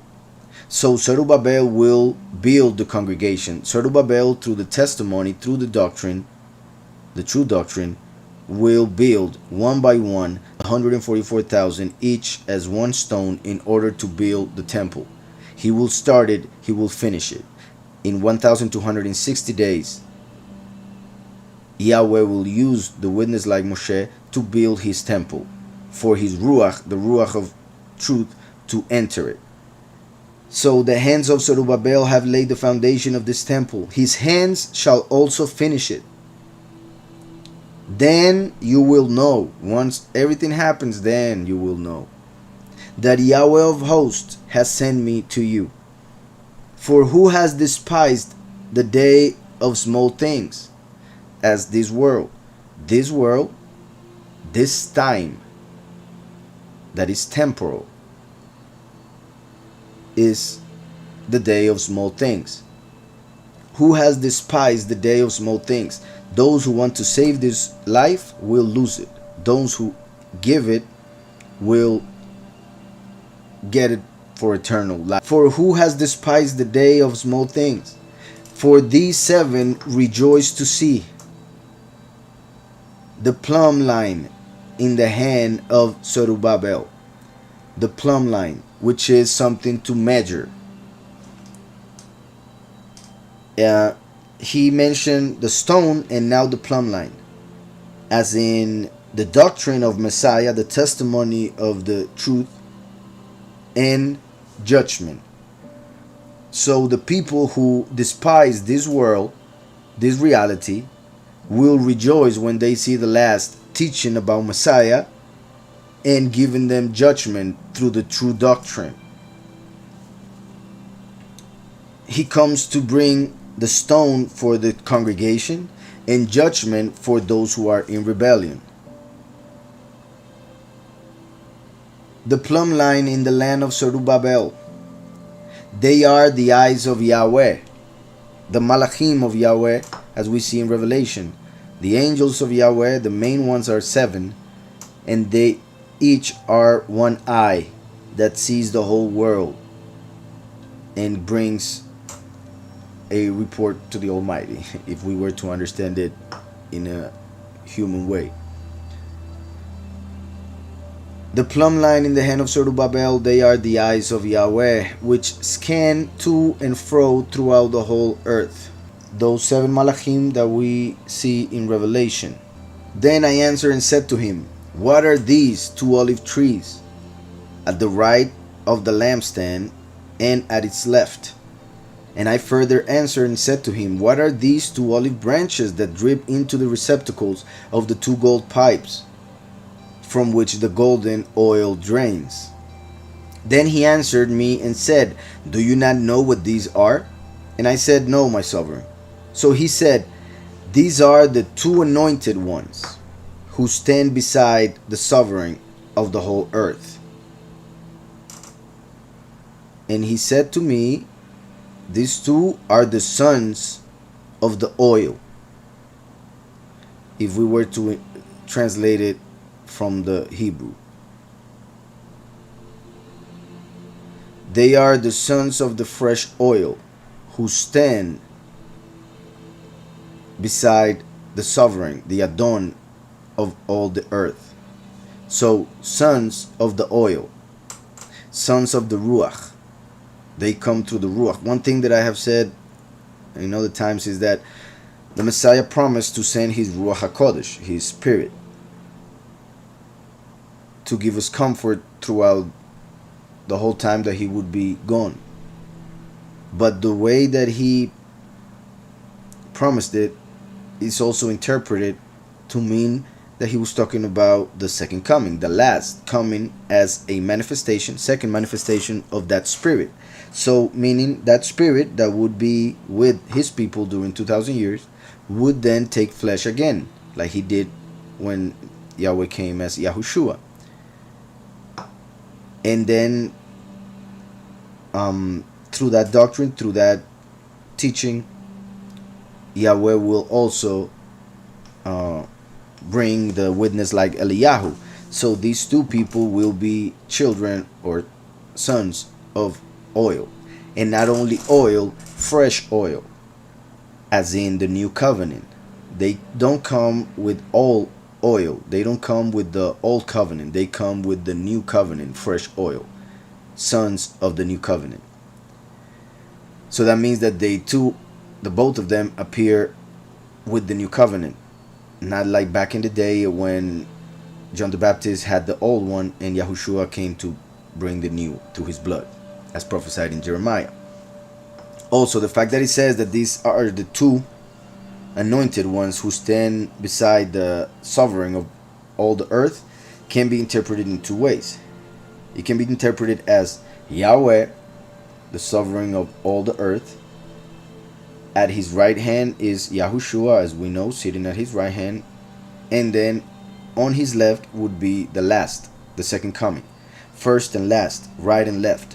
That's why Yahweh in Isaiah 45 tells the last that he will hold him from his right hand. So Yahushua is on the right hand of the Father. The last is held by his right hand. For the Almighty always speaks in a positive sense. So right hand, the sitting of the Messiah, and the last is held by his right hand. Therefore he would be on the left. So the sovereign of all the earth, Yahweh, first and last, right and left. The other interpretation, which is connected with what we are reading tonight, is with Revelation 11, of course. The sovereign of all the earth being Yahushua HaMashiach, as in the Transfiguration, Moshe and Eliyahu, one on each side, right and left. So during the Transfiguration, as I had also said before, the Transfiguration represents the second coming, just as when he was immersed represent the first coming. First and last, immersion, Transfiguration. But when we only take in context the Transfiguration, what we see there, what the 3 disciples saw there, was a representation of Zechariah 4 and a fulfillment or a revelation of Revelation 11. Moshe and Eliyahu appearing next to the sovereign of all the earth, Yahushua HaMashiach, right and left, Moshe and Eliyahu, as to show that Mashiach fulfilled the Torah and the prophets, Moshe and Eliyahu. So Revelation 11. These are the two olive trees, verse 4, and the two lampstands standing before the mighty one of the earth. And if anyone wants to harm them, fire proceeds from their mouth and devours their enemies. And if anyone wants to harm them, he must be killed in this manner. So, if anyone wants to kill the two witnesses, they will be killed. There are two ways to see it. They will be killed in the same way that they wanted to kill the two witnesses. So if they wanted to kill the two witnesses through poison, they will be poisoned later. If they wanted to kill the two witnesses by shooting a gun at them, they will be shot at. That's one way to interpret it. The other way would be that if they want to kill them, they will be destroyed through their fire. And sadly, the point that is said here, fire proceeds from their mouth and devours their enemies, has been interpreted in the literal sense by many people. If you see the movies that came out, I don't recommend them really, but if you have seen them, that came out from the books, how were they called? Left Behind. The movies that came from the books that were sold like crazy, Left Behind, they interpret everything in the worst way possible. And one of their interpretations is the two witnesses being old people in sackcloth, literal, in Jerusalem, and fire comes out of their mouths to kill whoever is against them. Literal. That's how they do it in the movie. And that's how many people, for watching the movie or even reading this, believe and are expecting. But that's not what is going to happen. It is written that a sword comes out of the mouth of the Messiah. But did a literal sword come out of the Messiah when he was talking to the Pharisees? Not at all. Water of life, the Messiah said, would come out of anybody who believed in him. But he was talking about the words to give life to people through the testimony of Messiah. Fire coming out of their mouths represents another type of teaching, that of anger, the anger of Yahweh, the wrath of Yahweh manifesting through the plagues. If anybody wants to harm them, they will tell them, the two witnesses will tell them the true the true doctrine, the truth regarding what is coming, and through the plagues that they prophesy, when they manifest, those people who wanted to kill the two witnesses prior to their time, those people would be killed through those plagues. So through what they prophesied as fire, they will get the plagues. So two ways of seeing it, mainly because of the way it is translated in English. Those who want to kill the two witnesses will be killed as they wanted to kill the two witnesses, in the same manner. The other way of seeing it is that those who want to hurt the two witnesses will be killed through the plagues that the two witnesses will prophesy as fire coming out of their mouths. For they bring the wrath, the judgment, unlike the Messiah who brought water, which is mercy, the favor. So mercy and favor represented by the water coming out of the mouth of Yahushua. Now the two witnesses bring fire, for they bring the consuming fire. They bring the voice of Yahweh with wrath to destroy the rebellious ones, the Gentiles who are in idolatry and all types of things. So these are the two olive trees and the two lampstands standing before the Elohim of the earth. And if anyone wants to harm them, fire proceeds from their mouth and devours their enemies. One example of this, it doesn't say fire exactly, the one I'm going. In Revelation 2:16, it says, repent. Here, Messiah first and last is speaking. First and last as one. For the word was manifesting through his voice, which is the Malach that was speaking to Yahuhanan. So it says, repent, or else I will come to you quickly and will fight against them with the sword of my mouth. So the Messiah said, repent to the congregations, He said, repent, or else I will come to you, to the congregation, enter it, speak to them who rebel, and destroy them with the sword of my mouth. Doesn't mean that he will come, a sword will come out of his mouth, he will grab that sword and kill them. It's not that. He's saying that he will come back to earth before the congregations are gone, either through the harvest or through death, and he will teach them the true doctrine. Yet it will be a fight with those Pharisees who are now as pastors of the Christian church, Catholic, Christian, or whatever they may be. So those pastors, those priests, are as the Pharisees and the Sadducees of the 2,000 years back when the Messiah was on earth. So that's why Messiah said, I will come and I will fight them with the sword of my mouth. That sword of his mouth is the fire that comes out of the mouth of the two witnesses. For he's talking about the same event, him coming again through his messenger.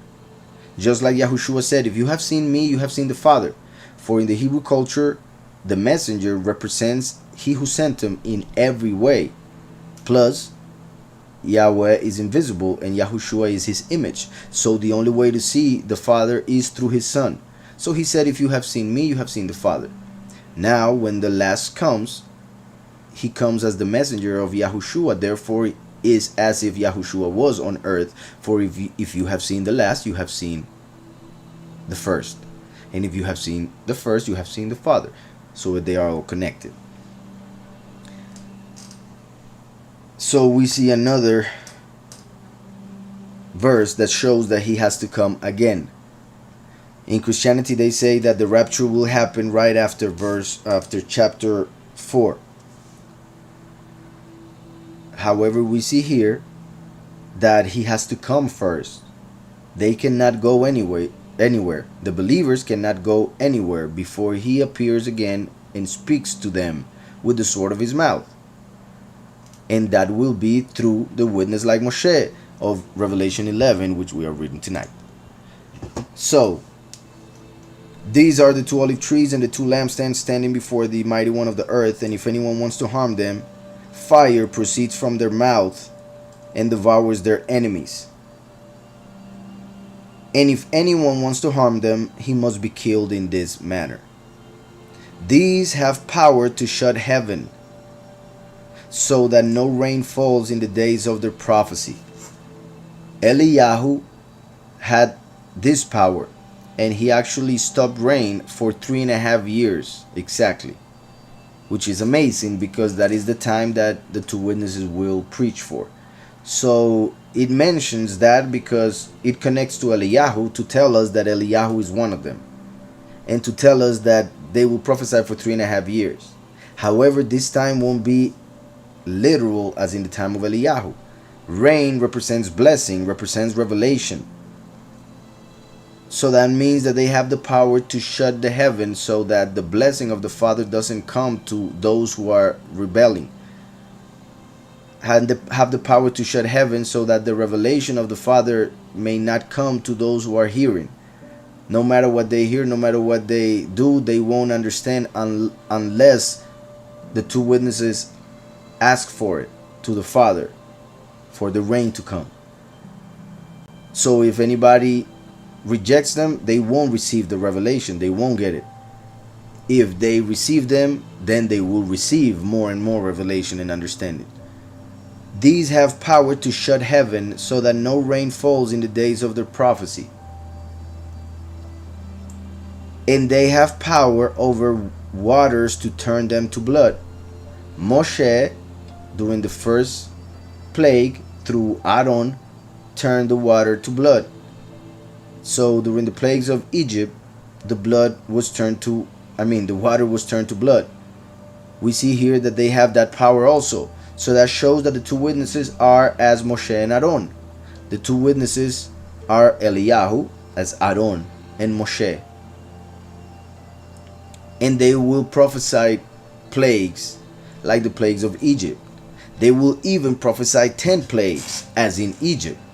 For they will prophesy during the first 3.5 years when the seals and the trumpets will sound. The seals will be opened, the trumpets will sound in 3.5 years. 7 and 7. But these seven, the seven trumpets, are the fulfillment of the seventh seal. So the seventh seal are the seven trumpets. So one would say there are 14 in total. But if the seven trumpets are the seventh seal, then we must take one away. That leaves us with 13. The first seal is the manifestation of the witness like Moshe and also Aaron. So we have to take another one away, for that is positive. The two witnesses preaching, that's positive. So we have to take the first seal away. That leaves us with 12. The fifth seal is when the martyrs who are in paradise receive a body. The fifth seal. So that's positive.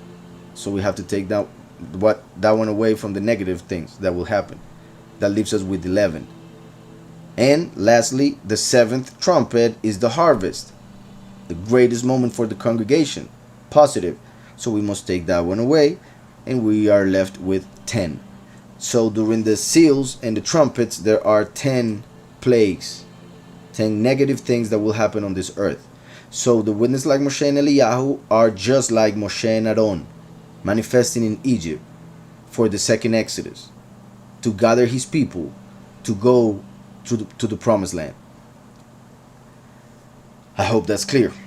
So these have power to shut heaven so that no rain falls in the days of their prophecy, and they have power over waters to turn them to blood, and to strike the earth with all plagues as of. Alright, I'm back. Let me just go and see the questions. At what part of the first 3.5 years will the 144K be sealed? They will begin to hear the teaching from the very beginning, but it seems that they will be sealed right after the seventh seal is open. So that would leave like pretty much the last year of the 3.5 years. Pretty much the last year will be for the, well, actually year and a half. Yeah. For once the seventh seal is open, it's a little bit less than year and a half, just in case. So it's between 1 year and year and a half. For the sixth seal, it's open when the year 6000 starts. And then a few days later, the seventh seal will be opened. We would say it could be a couple months later. I actually made an image that is already in our website that divides the times according to what is written in Revelation and Daniel. So the sixth seal is when the 6000 year begins, the year 6000, and then the seventh seal is open. And once the seventh seal is open, the book of life is open, for there are only 7 seals to open it. So once the seventh seal has been broken, the book of life can be opened, and once it is open, the names of those who will be chosen will be there. So then after the names are revealed, the chosen few will be sealed. So pretty much during the trumpets, during the time of the trumpets, which is close to 1 year in time, is when the chosen few will be finally sealed with the name of the Father and the Son. And I repeat, even though they will hear the doctrine for 2 years prior. And we are on verse 6. These have power to shut heaven so that no rain falls in the days of their prophecy. If we read James or Yaakov chapter 5 verse 17, it says, Eliyahu was a man with a nature like ours, and he prayed earnestly that it would not rain.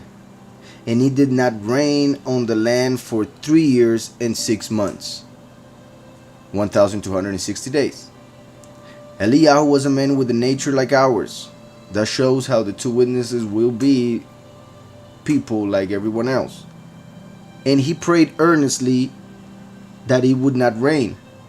And it did not rain on the land for 3 years and 6 months. And he prayed again, and the heaven gave rain, and the earth produced its fruit. So that's a representation of the two witnesses coming and stopping the rain for 3.5 years, but then making rain come again so that the harvest can happen, so that the chosen few can be taken up without dying.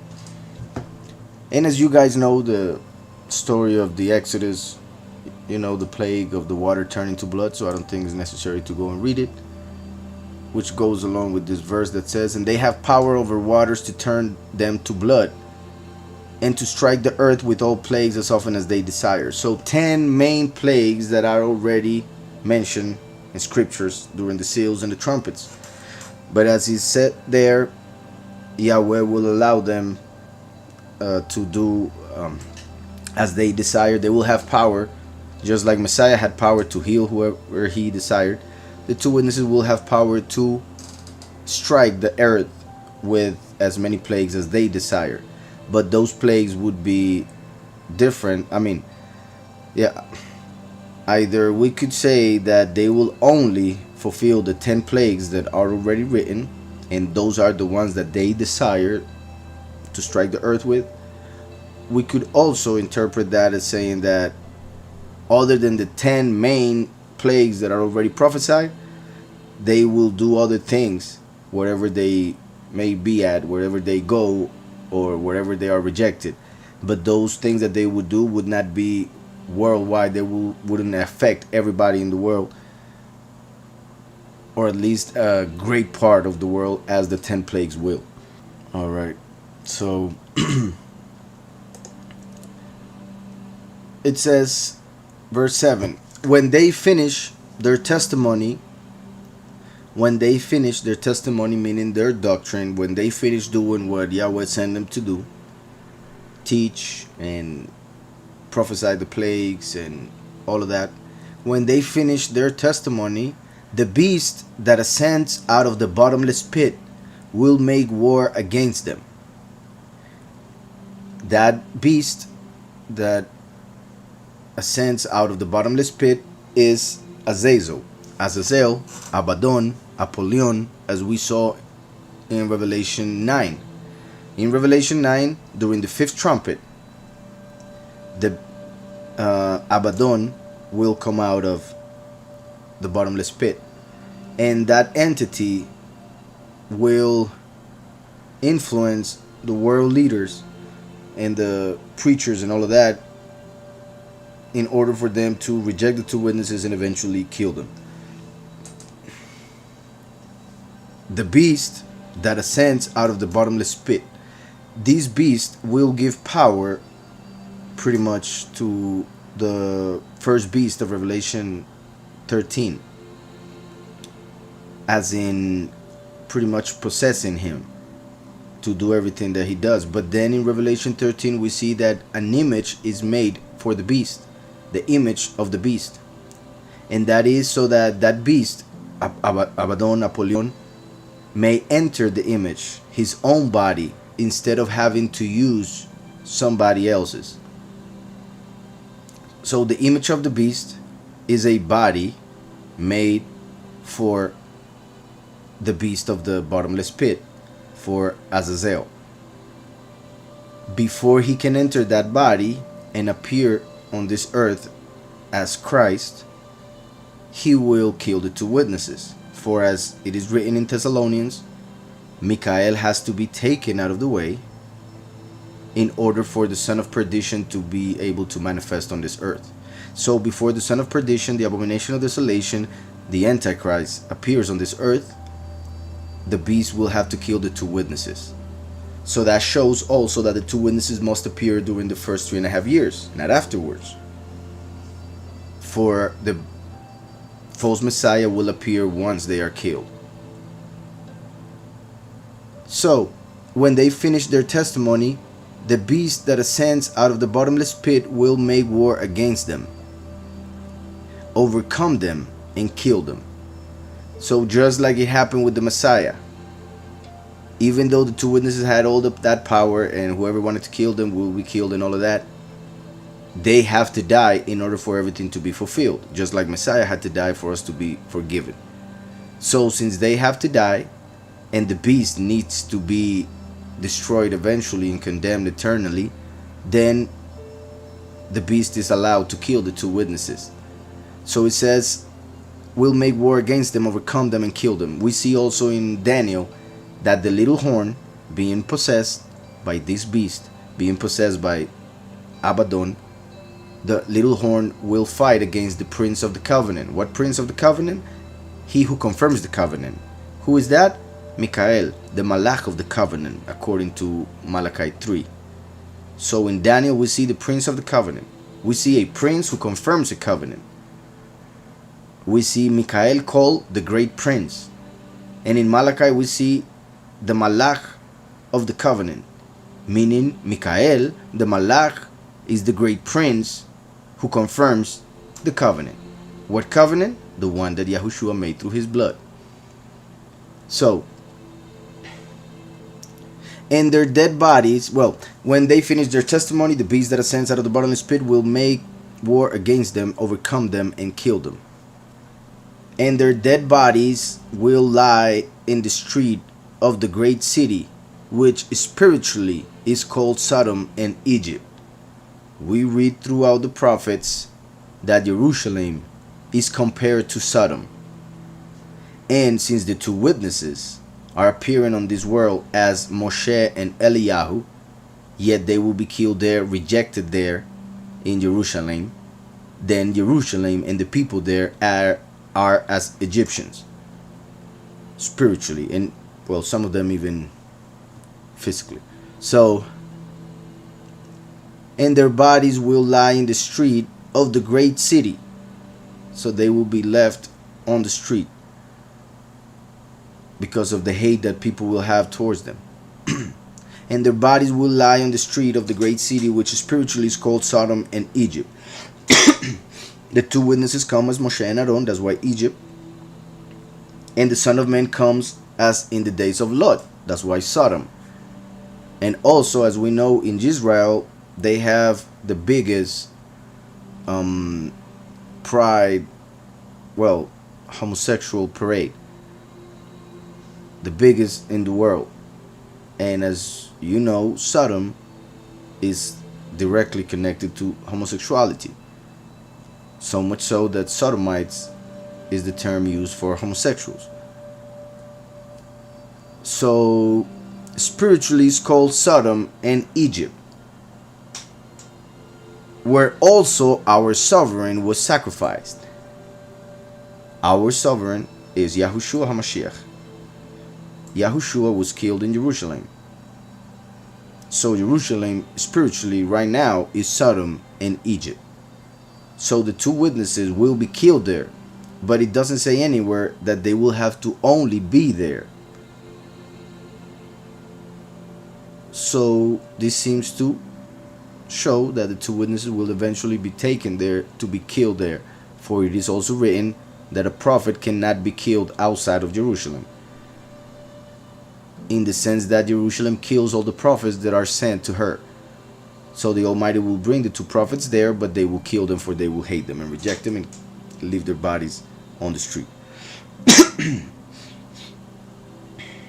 So their dead bodies will lie in the street of the great city, which spiritually is called Sodom and Egypt, where also our sovereign was sacrificed.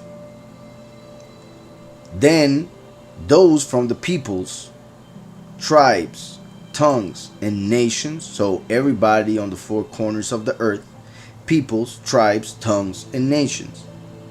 Then those from the peoples, tribes, tongues, and nations will see their dead bodies. This is funny, because when we read this nowadays, is as nothing. That's normal. That could happen any day now because of all the technology that we have. In the sense that something can happen in Jerusalem, and if it's big enough or important enough, at least for what they want to show on TV, then the news will show it. Facebook will displays it. Will Twitter, Instagram, and all of those things that people use nowadays. So one event in one part of the world can be shown to the rest of the world in an instant, live, as we are doing right now.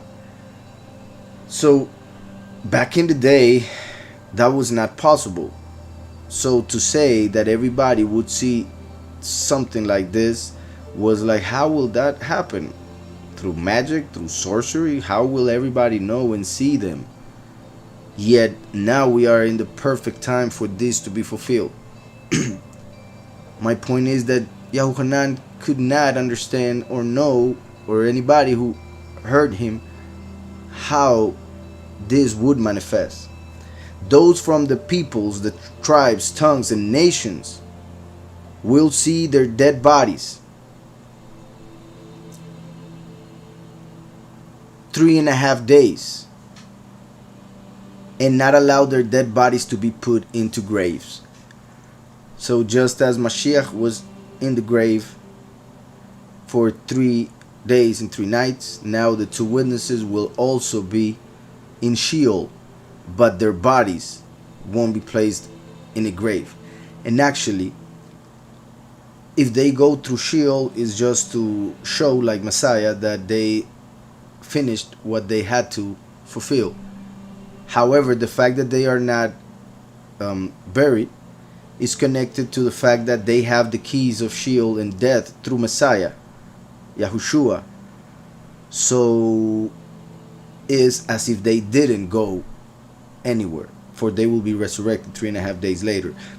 Is as if, meaning that once Yahushua was placed on in the grave, his soul was taken to Sheol.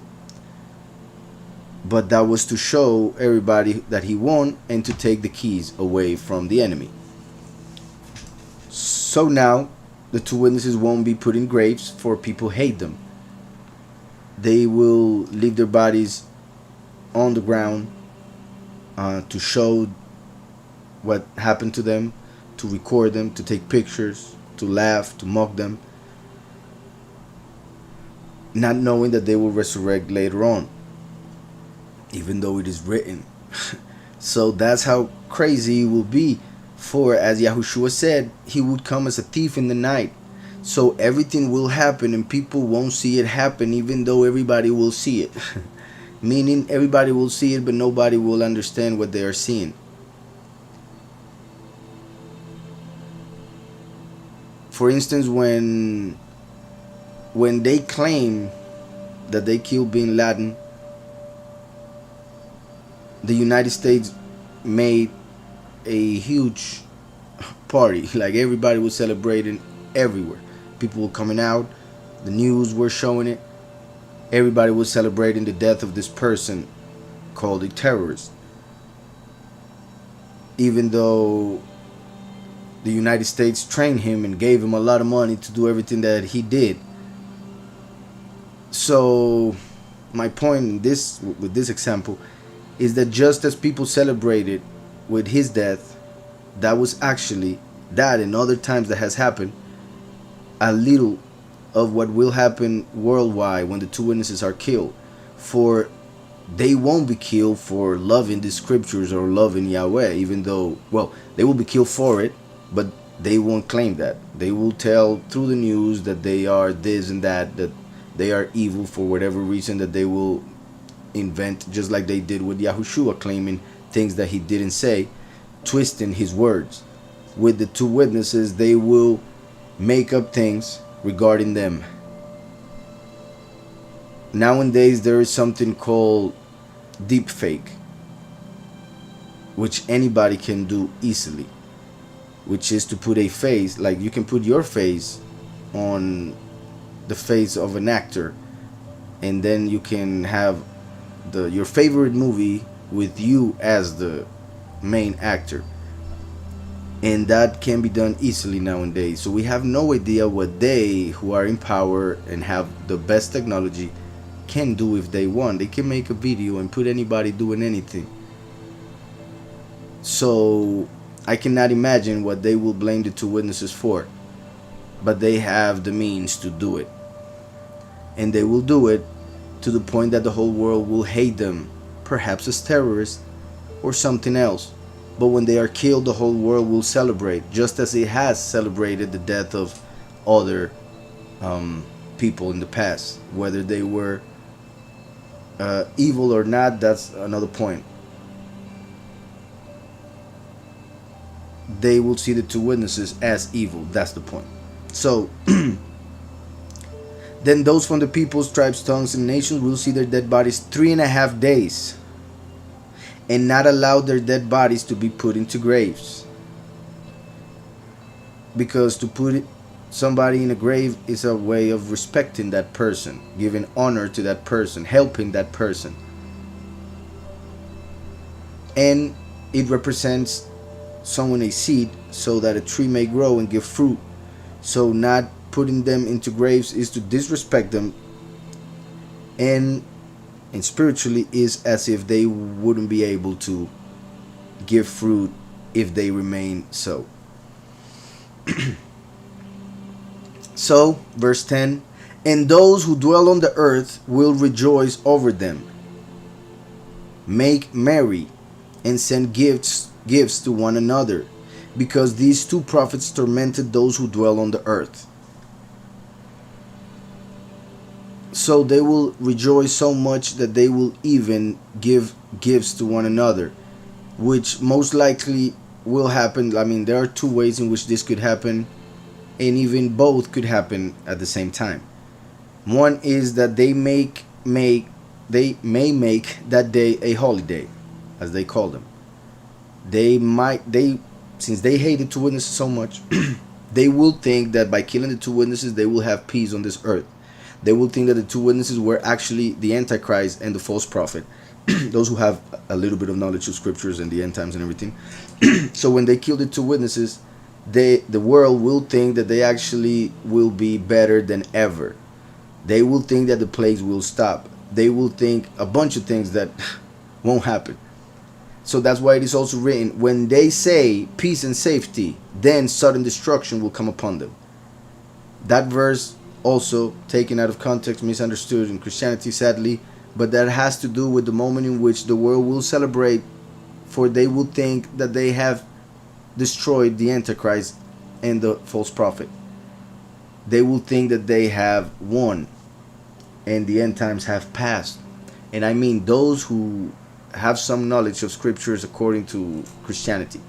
But when it comes to the world leaders who actually know, they will be happy because they will think that they have killed the Almighty again. So they will think that they are unstoppable. So, and those who dwell on the earth will rejoice over them, make merry, and send gifts to one another. Another thing is that in Isaiah 52 and Isaiah 53, well, Isaiah 53 speaks of the Messiah coming to die for our sins, suffering for our sins. The end of 52 says that the last will be prospered in a way in which it will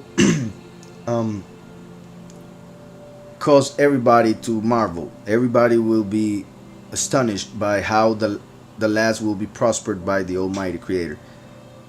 In the same way that they were astonished by the shape in which the Messiah, well, how bad he was looking because of all the pain that he went through, all the times they hit him and everything, left him looking not like a human being, according to Isaiah.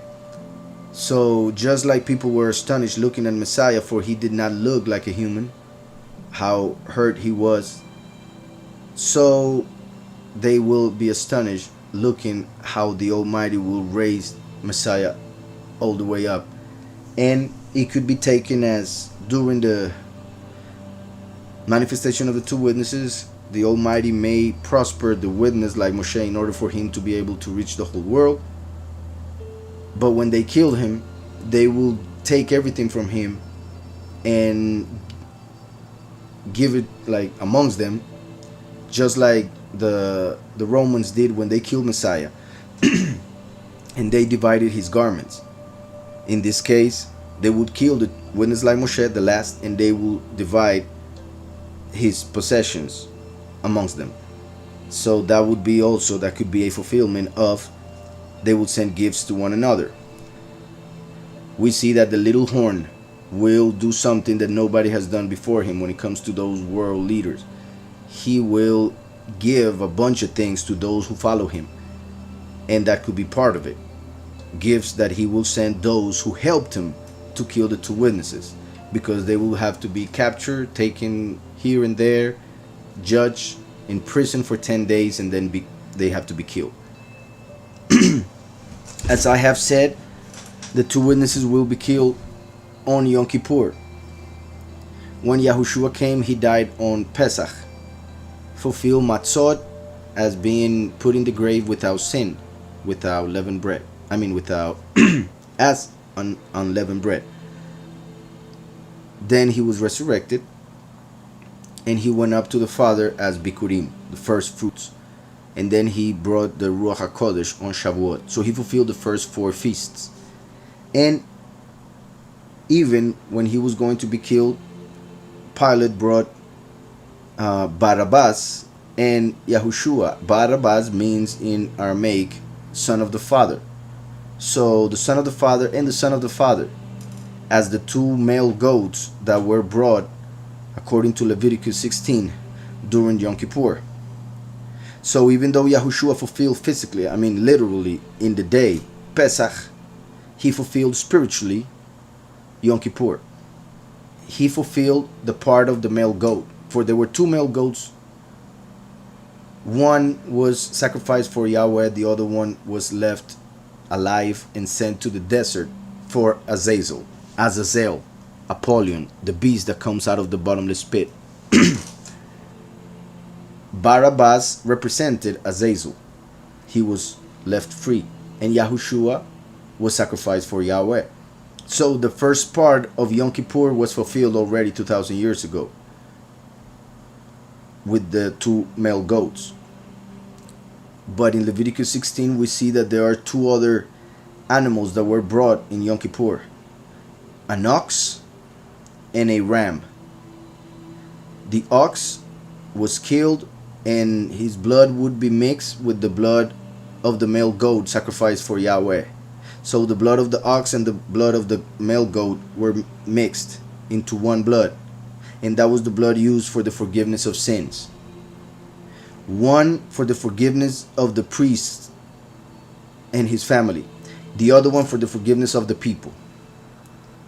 So the blood of the first and the blood of the last will be for the forgiveness of the few and the many.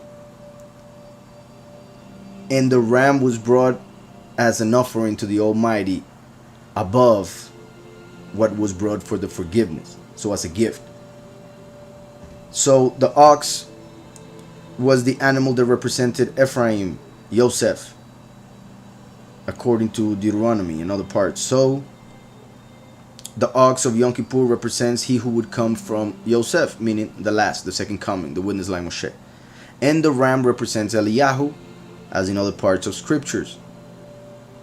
When Abraham was sacrificing Yitzhak, that was the fulfillment of 2 things. It represented the Father Almighty giving his son as a sacrifice, and it represented the witness like Moshe giving Eliyahu as an offering to the Almighty, as the ram of Yom Kippur.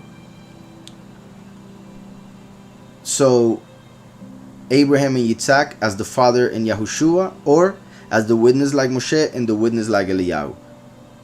That's why when they were going up to the mountain, Yitzhak said to his father, "We have the fire, we have the knife, but where is the sacrifice?"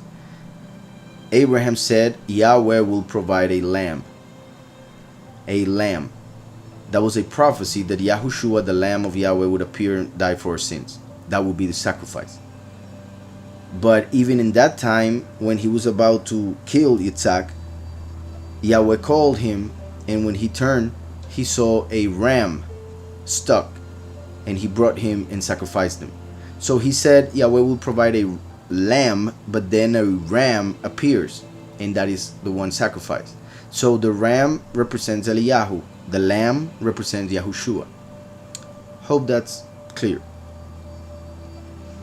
So in Yom Kippur, 2 other animals were brought other than the 2 male goats. 3 of those 4 animals were sacrificed. Those 3, the male goat Yahushua, the ox, the witness like Moshe, the ram Eliyahu. So just like Yahushua died to fulfill Pesach, now the 2 witnesses will die to fulfill Yom Kippur, the 10th day of the 7th month. As I was saying, and those who dwell on the earth will rejoice over them, make merry, and send gifts to one another.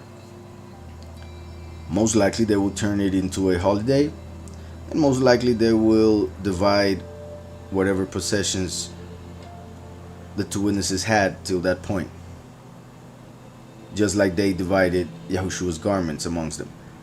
Because these 2 prophets tormented those who dwell on the earth. They will torment the people of the earth through the plagues and through their teaching. So some people, perhaps, and I say perhaps because of the fact that we see that even after the 2 witnesses are killed, people won't know anything. They will still preach falsehood, and they will still worship idols. So the 2 witnesses will preach a doctrine that everybody will hate, for they worship another, and since they have another spirit, then the spirit of truth bothers them. So they will be tormented mentally, spiritually, through what they hear from the mouth of those 2 prophets. They will hate to know, for instance, that the name Jesus is false and it shouldn't be pronounced, it shouldn't be invoked. They will hate to know that Jesus means behold the horse, and other things depending on the language and its pronunciation, of course. They will hate to know that God is actually fortune according to Isaiah 65:11 and not the Almighty Creator, so they shouldn't call on God. They will hate the fact that idols should be destroyed, the fact that Mary is not even her name, the name of the one they think they are worshiping, for they are actually worshiping someone else, the Queen of Heaven, who is this evil spirit of Jeremiah. So they will hate all of that. They will hate the fact that Christmas is a pagan festivity, all of that. So that will torment them. And the fact that Yahweh will help them and push their voice to the 4 corners of the earth will really torment them. But other than that, they will be tormented, of course, through the plagues that will be manifested during the time in which they are preaching. So those who dwell on the earth will rejoice over them, make merry, and send gifts to one another, because these 2 prophets tormented those who dwell on the earth. Now, after 3.5 days, the breath of life from Yahweh entered them. So after being there for 3.5 days, Yahweh will send his spirit to give them life once again. Now after 3.5 days, the breath of life from Yahweh entered them, and they stood on their feet, and great fear fell on those who saw them. So now that I have read till this point, it should be clear that the 2 witnesses are not the Old and the New Covenant. They are not books. They are not scriptures. Although the scriptures, of course, testify of Yahweh and the Messiah. But if people read the scriptures, why would he have to send the 2 witnesses? He sent the 2 witnesses to explain the scriptures, which people either don't understand or don't read.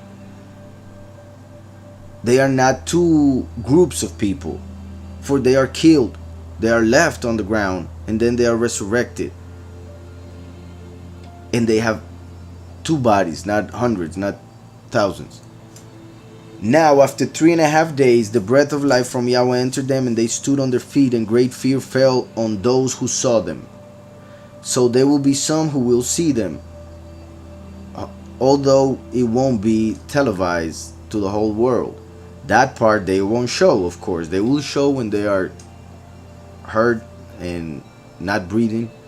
They will show when they are not looking that well, to mock them and all of that.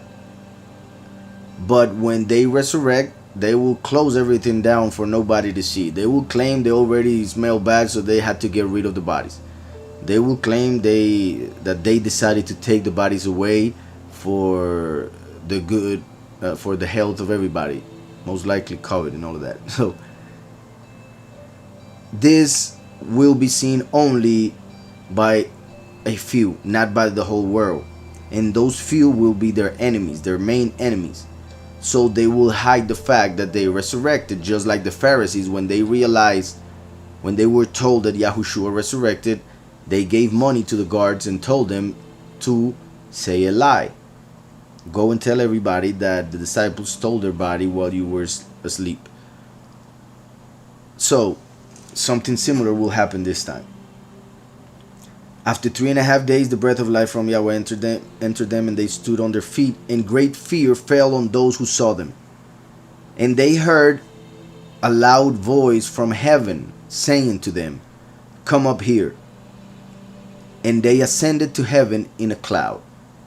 Just like Yahushua in the book of Acts chapter 1, when Yahushua left this earth, he did it this way. And the way, well, what happens there when Mashiach goes up, they are looking up, and then two men appear and tell them, why are you looking up? So the two men that appear beside the disciples represent the two witnesses. And what they tell them, even though it has been misunderstood, is pretty much to say that the Messiah wouldn't come as they were expecting him to come from up above.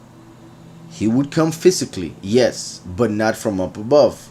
That's why they told them, why are you looking up? Because since they were looking up, they didn't realize the two witnesses were right next to them. So if people are looking up, expecting the two witnesses to come down in a cloud, or for the Messiah to take them in a rapture, as the Christian doctrine teaches, then they won't be able to recognize the two witnesses. In fact, if they are so focused in a lie, they will reject the two witnesses as a false Messiah and a false prophet. So they go up in a cloud just like Messiah, which is part of what we see that the disciples are told by the two malachim that represent the two witnesses. And they heard a loud voice from heaven saying to them, "Come up here." And they ascended to heaven in a cloud, and their enemies saw them. Their enemies saw them. In the same hour, there was a great earthquake. During the time of the last 7 years, there will be 3 great earthquakes. Pretty much one during the seals, one during the trumpets. This is the one during the trumpets. And the one during, at the very end of the bowls of wrath. So 3 great earthquakes. This is one of them. A great earthquake is pretty much from 9 up. So in the same hour there was a great earthquake, and the 10th of the city fell. A 10th of the city fell. In the earthquake 7,000 people were killed, and the rest were afraid and gave honor to the mighty one of the heavens. As I said, by this moment they will have prophesied 10 plagues to the earth. So a 10th of the city is destroyed through the great earthquake. Yahweh made creation through 10 sayings. So through their sayings come the plagues that will destroy eventually, even when they resurrect, a 10th of the city. And one of them is Moshe, who gave the 10 commandments. In the earthquake 7,000 people were killed. Creation was made in 7 days. 7 represents earthly completion. So this represents all people who rejected Yahweh, who rejected the two witnesses. These 7,000 represent all people who rejected dying. Represent, of course, because they will die eventually through the bowls of wrath that come during the next 3.5 years. 7,000 people were killed. And the rest were afraid and gave honor to the mighty one of heaven. In the time of Eliyahu, there was a an event that was huge, that was amazing, and that the enemy will copy this time. So Yahweh did something through Eliyahu that now the false prophet will do, and that is how the rest of the world will be deceived into thinking that the two witnesses were the Antichrist and the false prophet, and into receiving the Antichrist, the false Messiah, as if it were the real one. Will the last appear to any brothers when they resurrect like Yahushua? I would expect that, yeah. I wouldn't be surprised if they appear, even the two witnesses appear to the 144,000 while they are on the mountains waiting for the harvest, to give them hope and everything. So, as you guys know, there was a moment in which Eliyahu made fire come down from heaven. If we read 1 Kings, is there where we read that Eliyahu stopped the rain for 3.5 years. So we just talked about that, and those 3.5 years represent the two witnesses preaching on this earth. If we go to 1 Kings 18 verse 20, I will read as fast as possible. So Ahab sent for all the children of Israel and gathered the prophets together on Mount Carmel. And Eliyahu came to all the people and said, how long will you falter between two opinions? Eliyahu came to all people. If Yahweh is mighty one, follow him. But if Baal, follow him. Baal in English is Lord.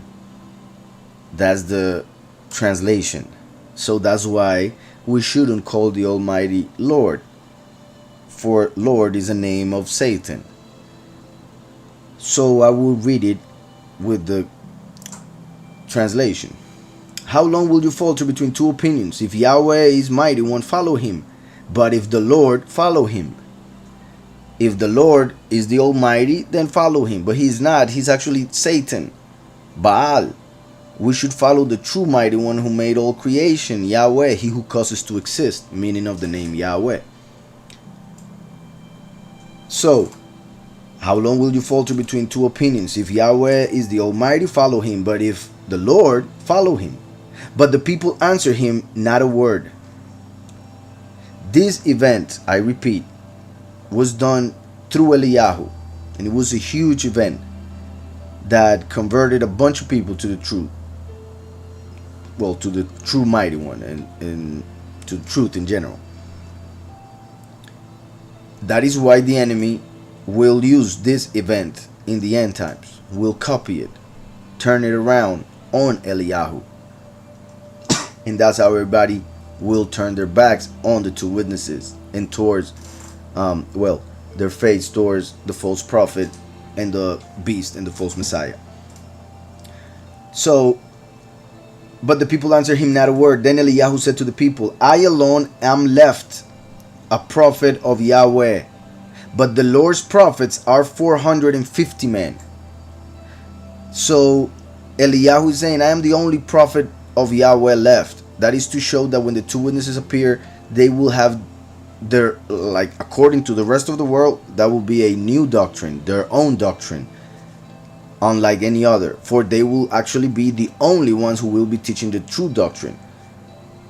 Just like here, he says, I am the only one. And the witness like Moshe is the, in this respect, since it is the first and last, the head of the congregation. So the head and the congregation are one body. So only one will accept the true doctrine. The rest of the people will accept the Lord. They will follow the false doctrine, as they do nowadays. So nowadays there are thousands of prophets. Well, people who claim to be prophets, but they are false prophets, for they are prophets of Baal. So I alone am left, a prophet of Yahweh, but the prophets of the Lord are 450 men. 450. The let is the taf, the 400. And the nun is the 50. So Tav and Nun would make 450. Since, for those who don't know, in Hebrew the letters have numerical values, so a letter is a number also. So this is the Nun 50 and the Tav 40, so 450. When the Nun appears at the end of a word, just in case, it looks different, looks like this.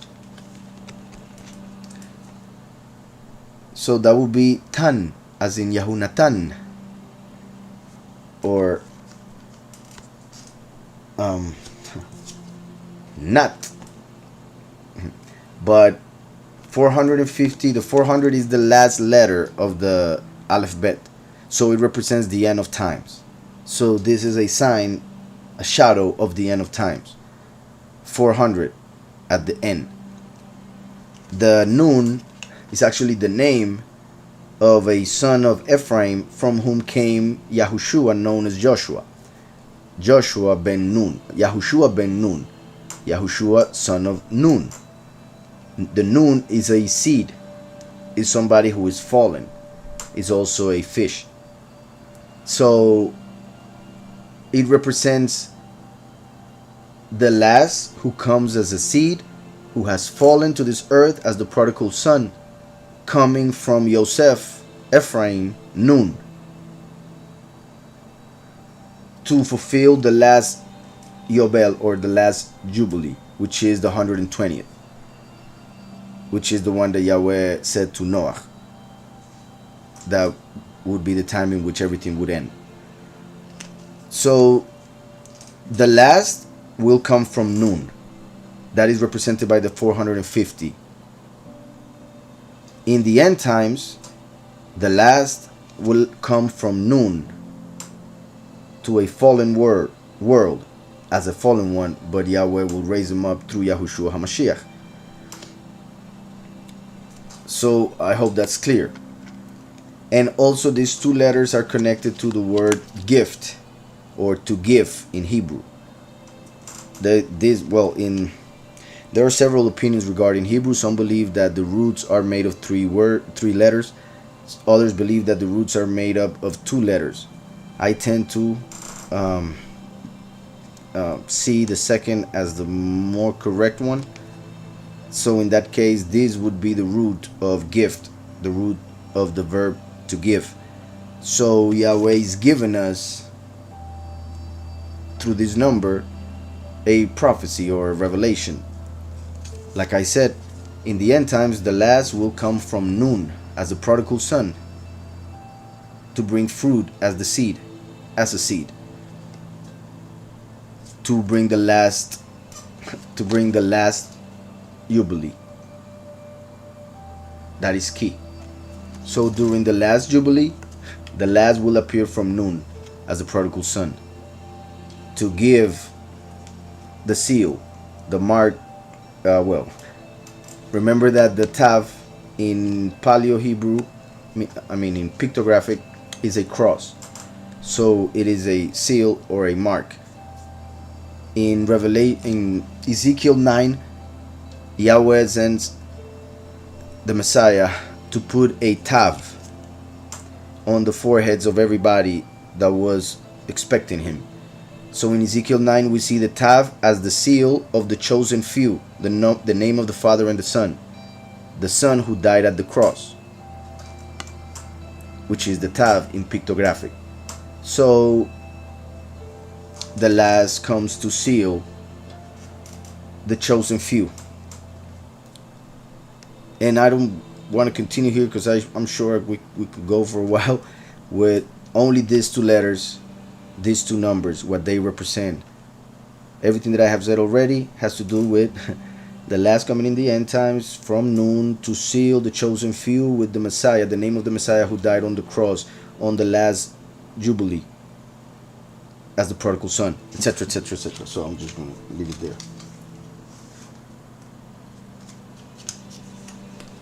So 450. Then it says, therefore let them give us 2 bulls, two bulls, like the two witnesses. Not because of the type of animal, because of the number. And the type of animal connects to the ox of Yom Kippur. Eliyahu is the other prophet. The ox or the bull is the witness like Moshe. So in this case, it would be as Eliyahu sacrificing the witness like Moshe. So therefore, let them give us two bulls, and let them choose one bull for themselves. Cut it in pieces and lay it on the wood, but put no fire under it. And I will prepare the other bull and lay it on the wood, but put no fire under it. Then you call on the name of your Elohim, meaning then you call on the Lord. Eliyahu's telling them, yeah, you call on the Lord to see if he will listen. Call on the name that you call. And this is important because he says name. Call on the name. And they call on Baal. Baal is Lord. So one would say is a title. Yet we see there that that title is actually a name for Satan. So we shouldn't use it in no way, shape, or form for our Creator. So it says, and I will prepare the other bull and lay it on the wood, but put no fire under it. Then you call on the name of your Elohim, and I will call on the name of Yahweh. And the Elohim who answers by fire, he is the Almighty. This is key. The one who answers by fire, meaning the end times when the fire will manifest as one of the two witnesses, the witness like Moshe, the consuming fire. Yahweh will answer through fire, meaning through his last, the witness like Moshe. Yet, since the people are expecting literal things, for they say that seeing is believing, then the enemy will cause physical things to happen in order to deceive everybody. So in this case, this time, as we read in Revelation 13,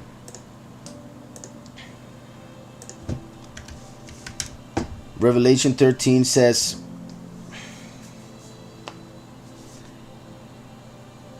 verse 13, he performs, talking about the false prophet. So the Antichrist is the one that the enemy makes to fool the world so that they don't accept the true Messiah. So Yahushua, the true Messiah, and then the false Messiah. Then Yahweh will send the prophet like Moshe and the prophet like Eliyahu. Those two witnesses, Moshe and Eliyahu, will be copied in the sense of the enemy trying to do something to deceive everybody, just like he does with the Antichrist. But this time with the beast, who is the world leader, and the false prophet. So the beast and the false prophet, world leader, religious leader. On the other hand, we have the witness like Moshe and the witness like Eliyahu. So the world leader instead of the witness like Moshe, and the false prophet instead of Eliyahu. So we are reading in Kings that Eliyahu brought down fire from heaven. Now we are reading about the false prophet, who is the copy made by Satan of Eliyahu. And says, verse 13 of chapter 13, he performs great signs, so that he even makes fire come down from heaven on the earth in the sight of men. So that is huge. For Eliyahu brought down fire from heaven to convince a bunch of people that Yahweh is the Almighty Creator. Nowadays, they have enough technology in order for them to make fire come down from heaven, as in lightning, for instance. So they can falsify that miracle performed by Yahweh through Eliyahu. So the false prophet will bring fire down from heaven in order to deceive the whole world. And the way it's said here, he performs great signs so that he even makes fire come down from heaven, means that that will be his greatest false miracle. That will be the top of the top. With that one, he will fool everybody. So that means that he will use it in the time in which it will be needed the most. For instance, when it is time to kill the two witnesses who have been telling the whole world that he is false and that his doctrine is evil. So the false prophet will use technology in order to deceive the whole world into thinking that he was able to bring fire down from heaven from God in order to kill the two witnesses who were against Jesus Christ and God and Mary and all of the idols and saints, as they call them. So he performs great signs so that he even makes fire come down from heaven on the earth in the sight of men. And he deceives those who dwell on the earth by those signs which he was granted to do in the sight of the beast. So the beast and the false prophet will do it together. The false prophet will bring the fire down, for it was Eliyahu who brought it down back in the day.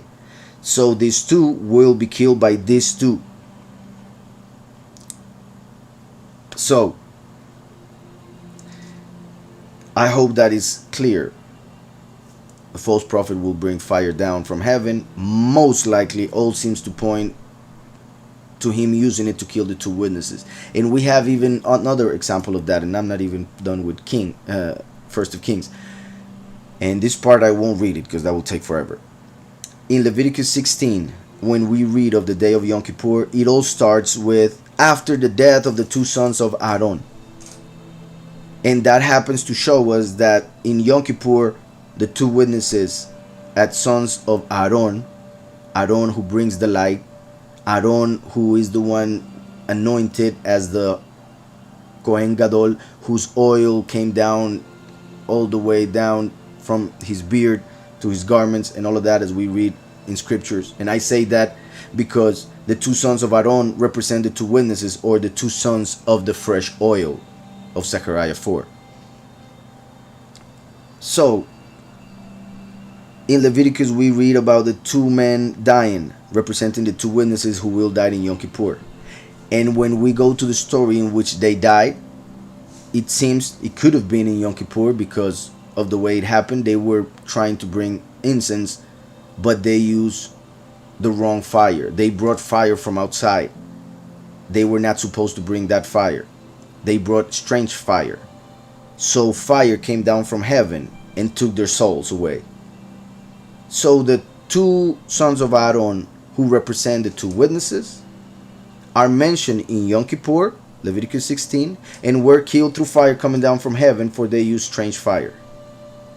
And that is to represent that the false prophet will claim that the two witnesses have a strange doctrine, strange fire. So he, the false prophet, will bring fire from heaven to kill them, as Eliyahu did, to show that Baal, the Lord, is the false mighty one.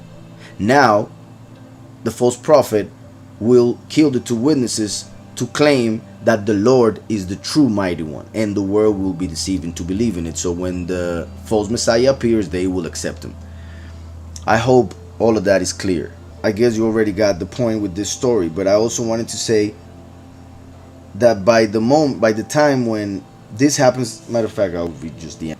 Verse 36, and it came to pass at the time of the offering of the evening sacrifice. That is interesting because we see in Daniel 12 regarding the two witnesses being killed in Yom Kippur, when they were doing morning and late sacrifices. The sacrifice that they will make in the beginning of the last 7 years, that will end with the two witnesses being killed. So it says, and it came to pass at the time of the offering of the evening sacrifice. So that could mean that the two witnesses will be killed in the evening, which would make the fire look more amazing. That Eliyahu the prophet came near and said, Yahweh Elohim of Abraham, Yitzhak, and Israel, let it be known this day that you are Elohim in Israel, and I am your servant, and that I have done all these things at your word. Hear me, O Yahweh, hear me, that these people may know that you are Yahweh Elohim, and that you have turned their hearts back to you again. Then the fire of Yahweh fell and consumed the burnt sacrifice, and the wood and the stones and the dust, not only the sacrifice, the wood, the stones, and the dust, and he licked up the water that was in the trench. Now when all the people saw it, they fell on their faces, and they said, Yahweh, he is Elohim. Yahweh, he is Elohim. And Eliyahu said to them, Seize the prophets of the Lord. Do not let one of them escape. When the false prophet kills the two witnesses, the beast will say this regarding those who follow the two witnesses, regarding the chosen few. Go and seize them and kill them. That is why the chosen few will have to flee to the mountains when the abomination of desolation is manifested on this earth, to send his army to kill them and put the mark of the beast on anybody else who is around.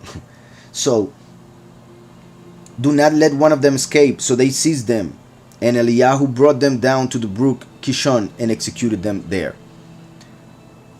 Now, then Eliyahu said to Ahab, go up, eat up and drink, for there is the sound of abundance of rain. So listen to that. That is amazing. Eliyahu stopped the rain for 3.5 years. We just saw that he brought down fire from heaven for them to choose who to follow, who to worship. And right after judgment came through that fire coming down from heaven, then he said to the king, rain is coming. So Eliyahu prayed for rain to come back. So that means that the fire coming down from heaven in Mount Carmel happened at the very end of 3.5 years, to show that the two witnesses will be killed in the same manner, through fire coming down from heaven by the hand of the false prophet. So the false prophet will bring down fire from heaven like here, and then the 3.5 years will end, for they have power to stop rain. And we see here Eliyahu bringing rain again. Why? Because 3.5 years have passed right when the fire came down from heaven. I hope that's clear. I repeat it a lot just so that it may be understood and recorded in your minds, but you can make all the questions you want. I'm just saying this way, the way in which this happened is a confirmation of what I was saying regarding the false prophet bringing down fire right at the end of the testimony of the two witnesses, after they have stopped rain. That's why he started rain right after this event. So that is huge, and I'm sure we could find more, but I'm gonna leave it there. And we didn't even go see the death of the two sons of Aaron. So the tenth of the city fell in the earthquake. 7,000 people were killed, and the rest were afraid and gave honor to the mighty one of heaven. The second woe is past, and behold, the third woe is coming quickly. There were 3 woes connected to 3 trumpets. The 5th trumpet was the first woe. 5 months of torture for a lot of people. The second woe is connected to the 6th seal. The 6th trumpet. However, it is mentioned right after the earthquake. So we could say that it is the earthquake and the death of these 7,000 people that it is the actual woe. For one thing is the trumpet and one thing is the woe. So there are 3 woes connecting to the last 3 trumpets. It doesn't mean that the trumpets are the woes. It means that the trumpets cause something that bring about also the woes. So in this case we see this destruction of the city and the death of the 7,000 people as the woe. The second woe is past. Behold, the third woe is coming quickly. Then the 7th malach sounded. So we see there that the 7th malach sounds the trumpet right after the 2 witnesses resurrect and go up. So pretty much Mikhail, once he dies, resurrects, goes up and gets the trumpet and sounds it so that the chosen few can be gathered and harvested. So the 7th malach sounded. The 7th trumpet, I repeat. Remember that Paul said that during the last trumpet is when the chosen will be gathered together, transformed. However, in Christianity, they claim, a lot of them, most of them, that as they call it, the rapture will happen before the last 7 years. However, Paul said that it is during the last trumpet. And that is why some Christians claim that there are other trumpets. We don't know where, we don't know which ones. But they claim that's another trumpet. That's on a day that is called that. But these 7 trumpets of the Revelation are not what Paul was meaning, which makes no sense. The last trumpet meant by Paul is the last of the 7. And when we read what happens with the seventh trumpet, we realize, in fact, it is the transformation, the harvest.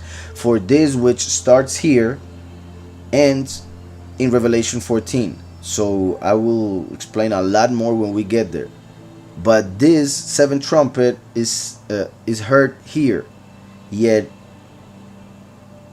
the continuation of that trumpet is in Revelation 14. So here's the seventh trumpet. Now comes Revelation 12 and Revelation 13 that have to do with a bunch of time in a nutshell, so that we may understand other things that happen besides the two witnesses of the first 3.5 years. The 12 comes with what will happen with the second Exodus, when the chosen few will have to flee, for they will be, well, as we saw in Kings, that they sent to bring those who were worshiping Baal. Now everything will be the other way around, so they will go after those who worship Yahweh. And when they do that, the chosen few will flee to the mountains, and during the seventh trumpet they will be transformed in the blink of an eye. So then the seven malach sounded, and there were loud voices in heaven, saying, the kingdoms of this world have become the kingdoms of our sovereign and of his Messiah. This can be taken, our sovereign, Yahweh, and his Messiah, Mashiach, Yahushua, of course. But another way of seeing it, our sovereign, Yahushua, and his Messiah, the last. For just as Yahweh sent Yahushua the first as the Messiah, now the first, Yahushua, is sending the last as a Messiah, Messiah ben Yosef. Yahushua, Messiah ben David, Messiah ben Yehuda, and the last Messiah ben Yosef. And that is why it says his Messiah. Because after the death and resurrection of the two witnesses, the Messiah of Satan, the Antichrist, will manifest. So that is important to understand, since the Antichrist will be manifesting by this time. The Almighty shows us that people will be saying regarding Yahweh and his Messiah, for there will be another one that the people chose, the false one. So we also see here that once the two witnesses resurrect, then everything has been fulfilled. Now the witness like Moshe is one with the first and last become one. So this is said in the heavens, the kingdoms of this world have become the kingdoms of our sovereign and of his Messiah, and he shall reign forever and ever. Yahushua came as the high priest. Now he comes here as the king. That's why once he dies and resurrects, he gets authority, as we will see in Revelation 12. He gets the authority to become king of the world, which is the position or the place in which the beast would be on earth during that time for 42 months, until the fifth last plague, the bowl of wrath. So then the seven malach sounded, and there were loud voices in heaven, saying, the kingdoms of this world have become the kingdoms of our sovereign and of his Messiah, and he shall reign forever and ever. And the 24 elders who sat before Yahweh on their thrones fell on their faces and worshipped Yahweh. The 24 elders representing the 24 hours of the day, the 24 prophets that gave testimony of Messiah before he came. That's why they are elders, for they came before Messiah came to start everything again. So since Messiah is the last Adam, all the prophets who came before him are elders. And the 24 elders who sat before Yahweh on their thrones fell on their faces and worshipped Yahweh, saying, we give you thanks, O Yahweh El Shaddai. Yahweh, the Father, he who was. El, or Elohim, Yahushua, he who is, the first. Emmanuel, El with us, Elohim with us. And Shaddai, he who is to come, the last, the second coming, the witness like Moshe. So Yahweh El Shaddai, Yahweh first and last, he who was, he who is to come. We give you thanks, O Yahweh El Shaddai, the one who is, and who was, and who is to come. As I just said. That's why 3 words mentioned. 1 name, 2 titles. 1 Elohim, 2 manifestations. The one who is, who was, and who is to come. Echad, Yahweh is one.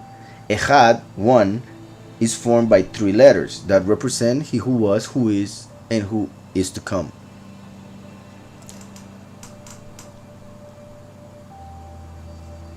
The one who is, and who was, and who is to come.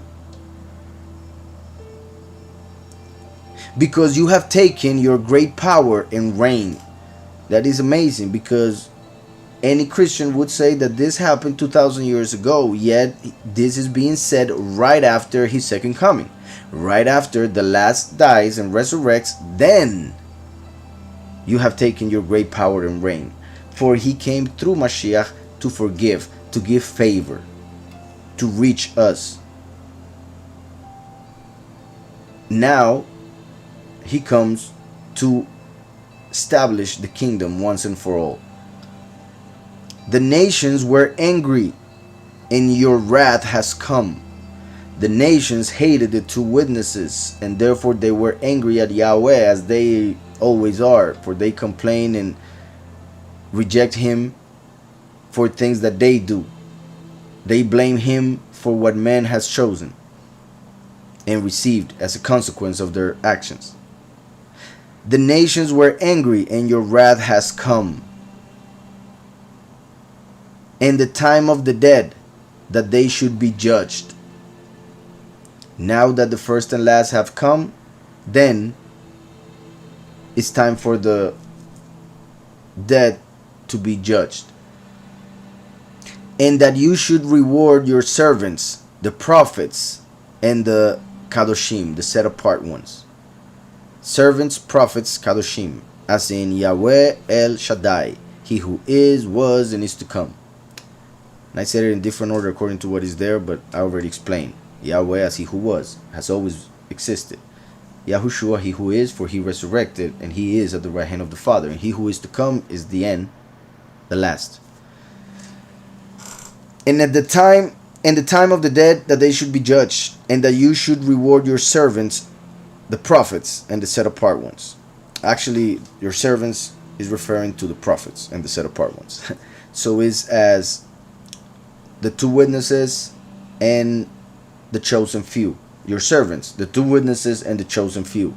The prophets and the set apart ones. They were set apart from death. They were set apart from being killed. And those who fear your name, small and great. Confirming what I just said regarding those who accept his name and have it on their foreheads as the seal. And the many eventually will accept his name once they resurrect. And that you should reward your servants, the prophets, and the set apart ones, and those who fear your name, small and great. And should destroy those who destroy the earth. That is huge, for they think that it is Yahweh who is destroying the earth. However, it is them who are destroying the earth, and that is why he has to come and clean it up. Cleanse it from all the evil that is within it. And the best way is through fire. For the evil is way too much. Water wouldn't do it. The nations were angry, and your wrath has come, and the time of the dead that they should be judged, and that you should reward your servants, the prophets, and the Kadoshim, and those who fear your name, small and great, and should destroy those who destroy the earth. They worship the destroyer, Abaddon, Apollyon, Azazel, he who will manifest as Christ, and they will accept him. That is whom they will worship, and that is the destroyer. Since they are destroying the earth, they worship the destroyer. So they will be destroyed. Then, and listen to this is important because Yahushua is the temple. The last is the Ark of the Covenant. For the Ark of the Covenant within the temple was the throne of Yahweh on this earth. The temple was his house. Yahushua came as the temple. The last comes as the ark. The ark enters the temple when the last and first become one. When Yahushua came, the temple that was built was the second temple, in which there was no Ark of the Covenant. for he was hidden in the time of the first destruction of the temple. So, when Yahushua came, the temple was without an ark, for Yahushua came as the first, which is the temple. The last comes as the ark. So that's why, since the last had not come 2,000 years ago, there was no ark in the temple. But listen to what it says here. Verse 19. Then the temple of Yahweh was open in heaven. So the heavenly temple, not a temple in Jerusalem, heavenly temple. Then the temple of Yahweh was open in heaven, that is Yahushua. And the ark of his covenant was seen in his temple. So finally the ark was seen within the temple, which represents the ark, the last, entering the first, Yahushua the temple. In another thing that is being said here is that there was no longer a veil between the set apart place and the most set apart place. Now the ark could be seen from outside the set apart place. For it says, the temple was open in heaven, and the ark of his covenant was seen in his temple, not necessarily in the most set apart place. For when Yahushua died, the first veil was destroyed. When the last dies, the second veil is destroyed. So now there is an entrance all the way in to the most set apart place where the ark is. So that's why the ark could be seen in the temple finally. For both veils were ripped apart already through the death of the first and the last. So the ark could be seen, and the ark in the temple is a representation of the last within the first. Then the temple of Yahweh was open in heaven, and the ark of his covenant was seen in his temple. And there were lightnings, noises, thunderings, an earthquake, and great hail, which is connected to the time when Shlomo started or inaugurated the temple, and a bunch of things happened, and we will see it also in Revelation 15, so I'm not going to say everything. But when he opened the temple, there was a manifestation of the Almighty, and in that temple of Shlomo there was an ark. So the temple of Shlomo represents this temple. The temple without the ark represents the time of Mashiach the first, as the Messiah. This is important, and we're about to finish. The first letter of Messiah is the Mem, which is this, and as you can see, it has a hole, as the temple without the ark is not complete. So this is the Mem when it appears either first in the word or in the middle. So Messiah came in the middle of history to a temple that was incomplete, for there was no ark. Just like the world is incomplete without him, and the whole plan was incomplete, for the last had to come still. Mashiach ben Yehuda is represented by this letter, Mem. The letter Mem, when it appears at the end, represents the last, and it is complete, for it represents in this case the temple with the ark, as we see in Revelation 11:19. So there are two Mem depending on where they appear. Just a second, just so that you see what I mean. This is the word Ma'im. Ma'im, which is waters. Waters.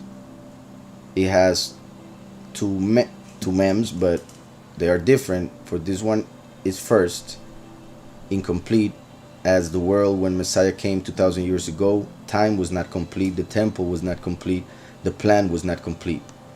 And this is the final mem that represents the final Mashiach, Mashiach ben Yosef, who comes at the end to complete the time, to complete the world, to complete the temple, by the hand of Yahweh, which is the Yud. So the hand of Yahweh as the arm, and the hand as the first and the last. Mashiach ben Yehuda, Mashiach ben Yosef, the temple and the ark, etc., etc. So I hope that was clear. Then the temple of Yahweh opened in heaven, and the ark of his covenant was seen in his temple. Like I said, this is connected to the time when Shlomo opened the temple. And there were lightnings, noises, thunderings, an earthquake, and great hail. Because all of that happens because now we are passing from the trumpets to the bowls of wrath. Just like a similar thing happened when we were going from the seals to the trumpets. So that's why lightnings, noises, thunderings, earthquake, and great hail. But this is connected to Revelation 15. We will see it later, eventually. And like I said, also, since I didn't read it, remember that you can read the death of the two children of Aaron and Leviticus 16 if you want to see more things that I mentioned here in this study and that are connected to the two witnesses dying on Yom Kippur from fire coming down from heaven, as we read from Revelation 13:13. So that's how the chapter ends. Hope that was clear. And also, I just wanted to say one other thing, that the seventh trumpet sounded right after the witnesses resurrected. That also shows that the witnesses preached during the first 3.5 years, for they finished their testimony before the seventh trumpet.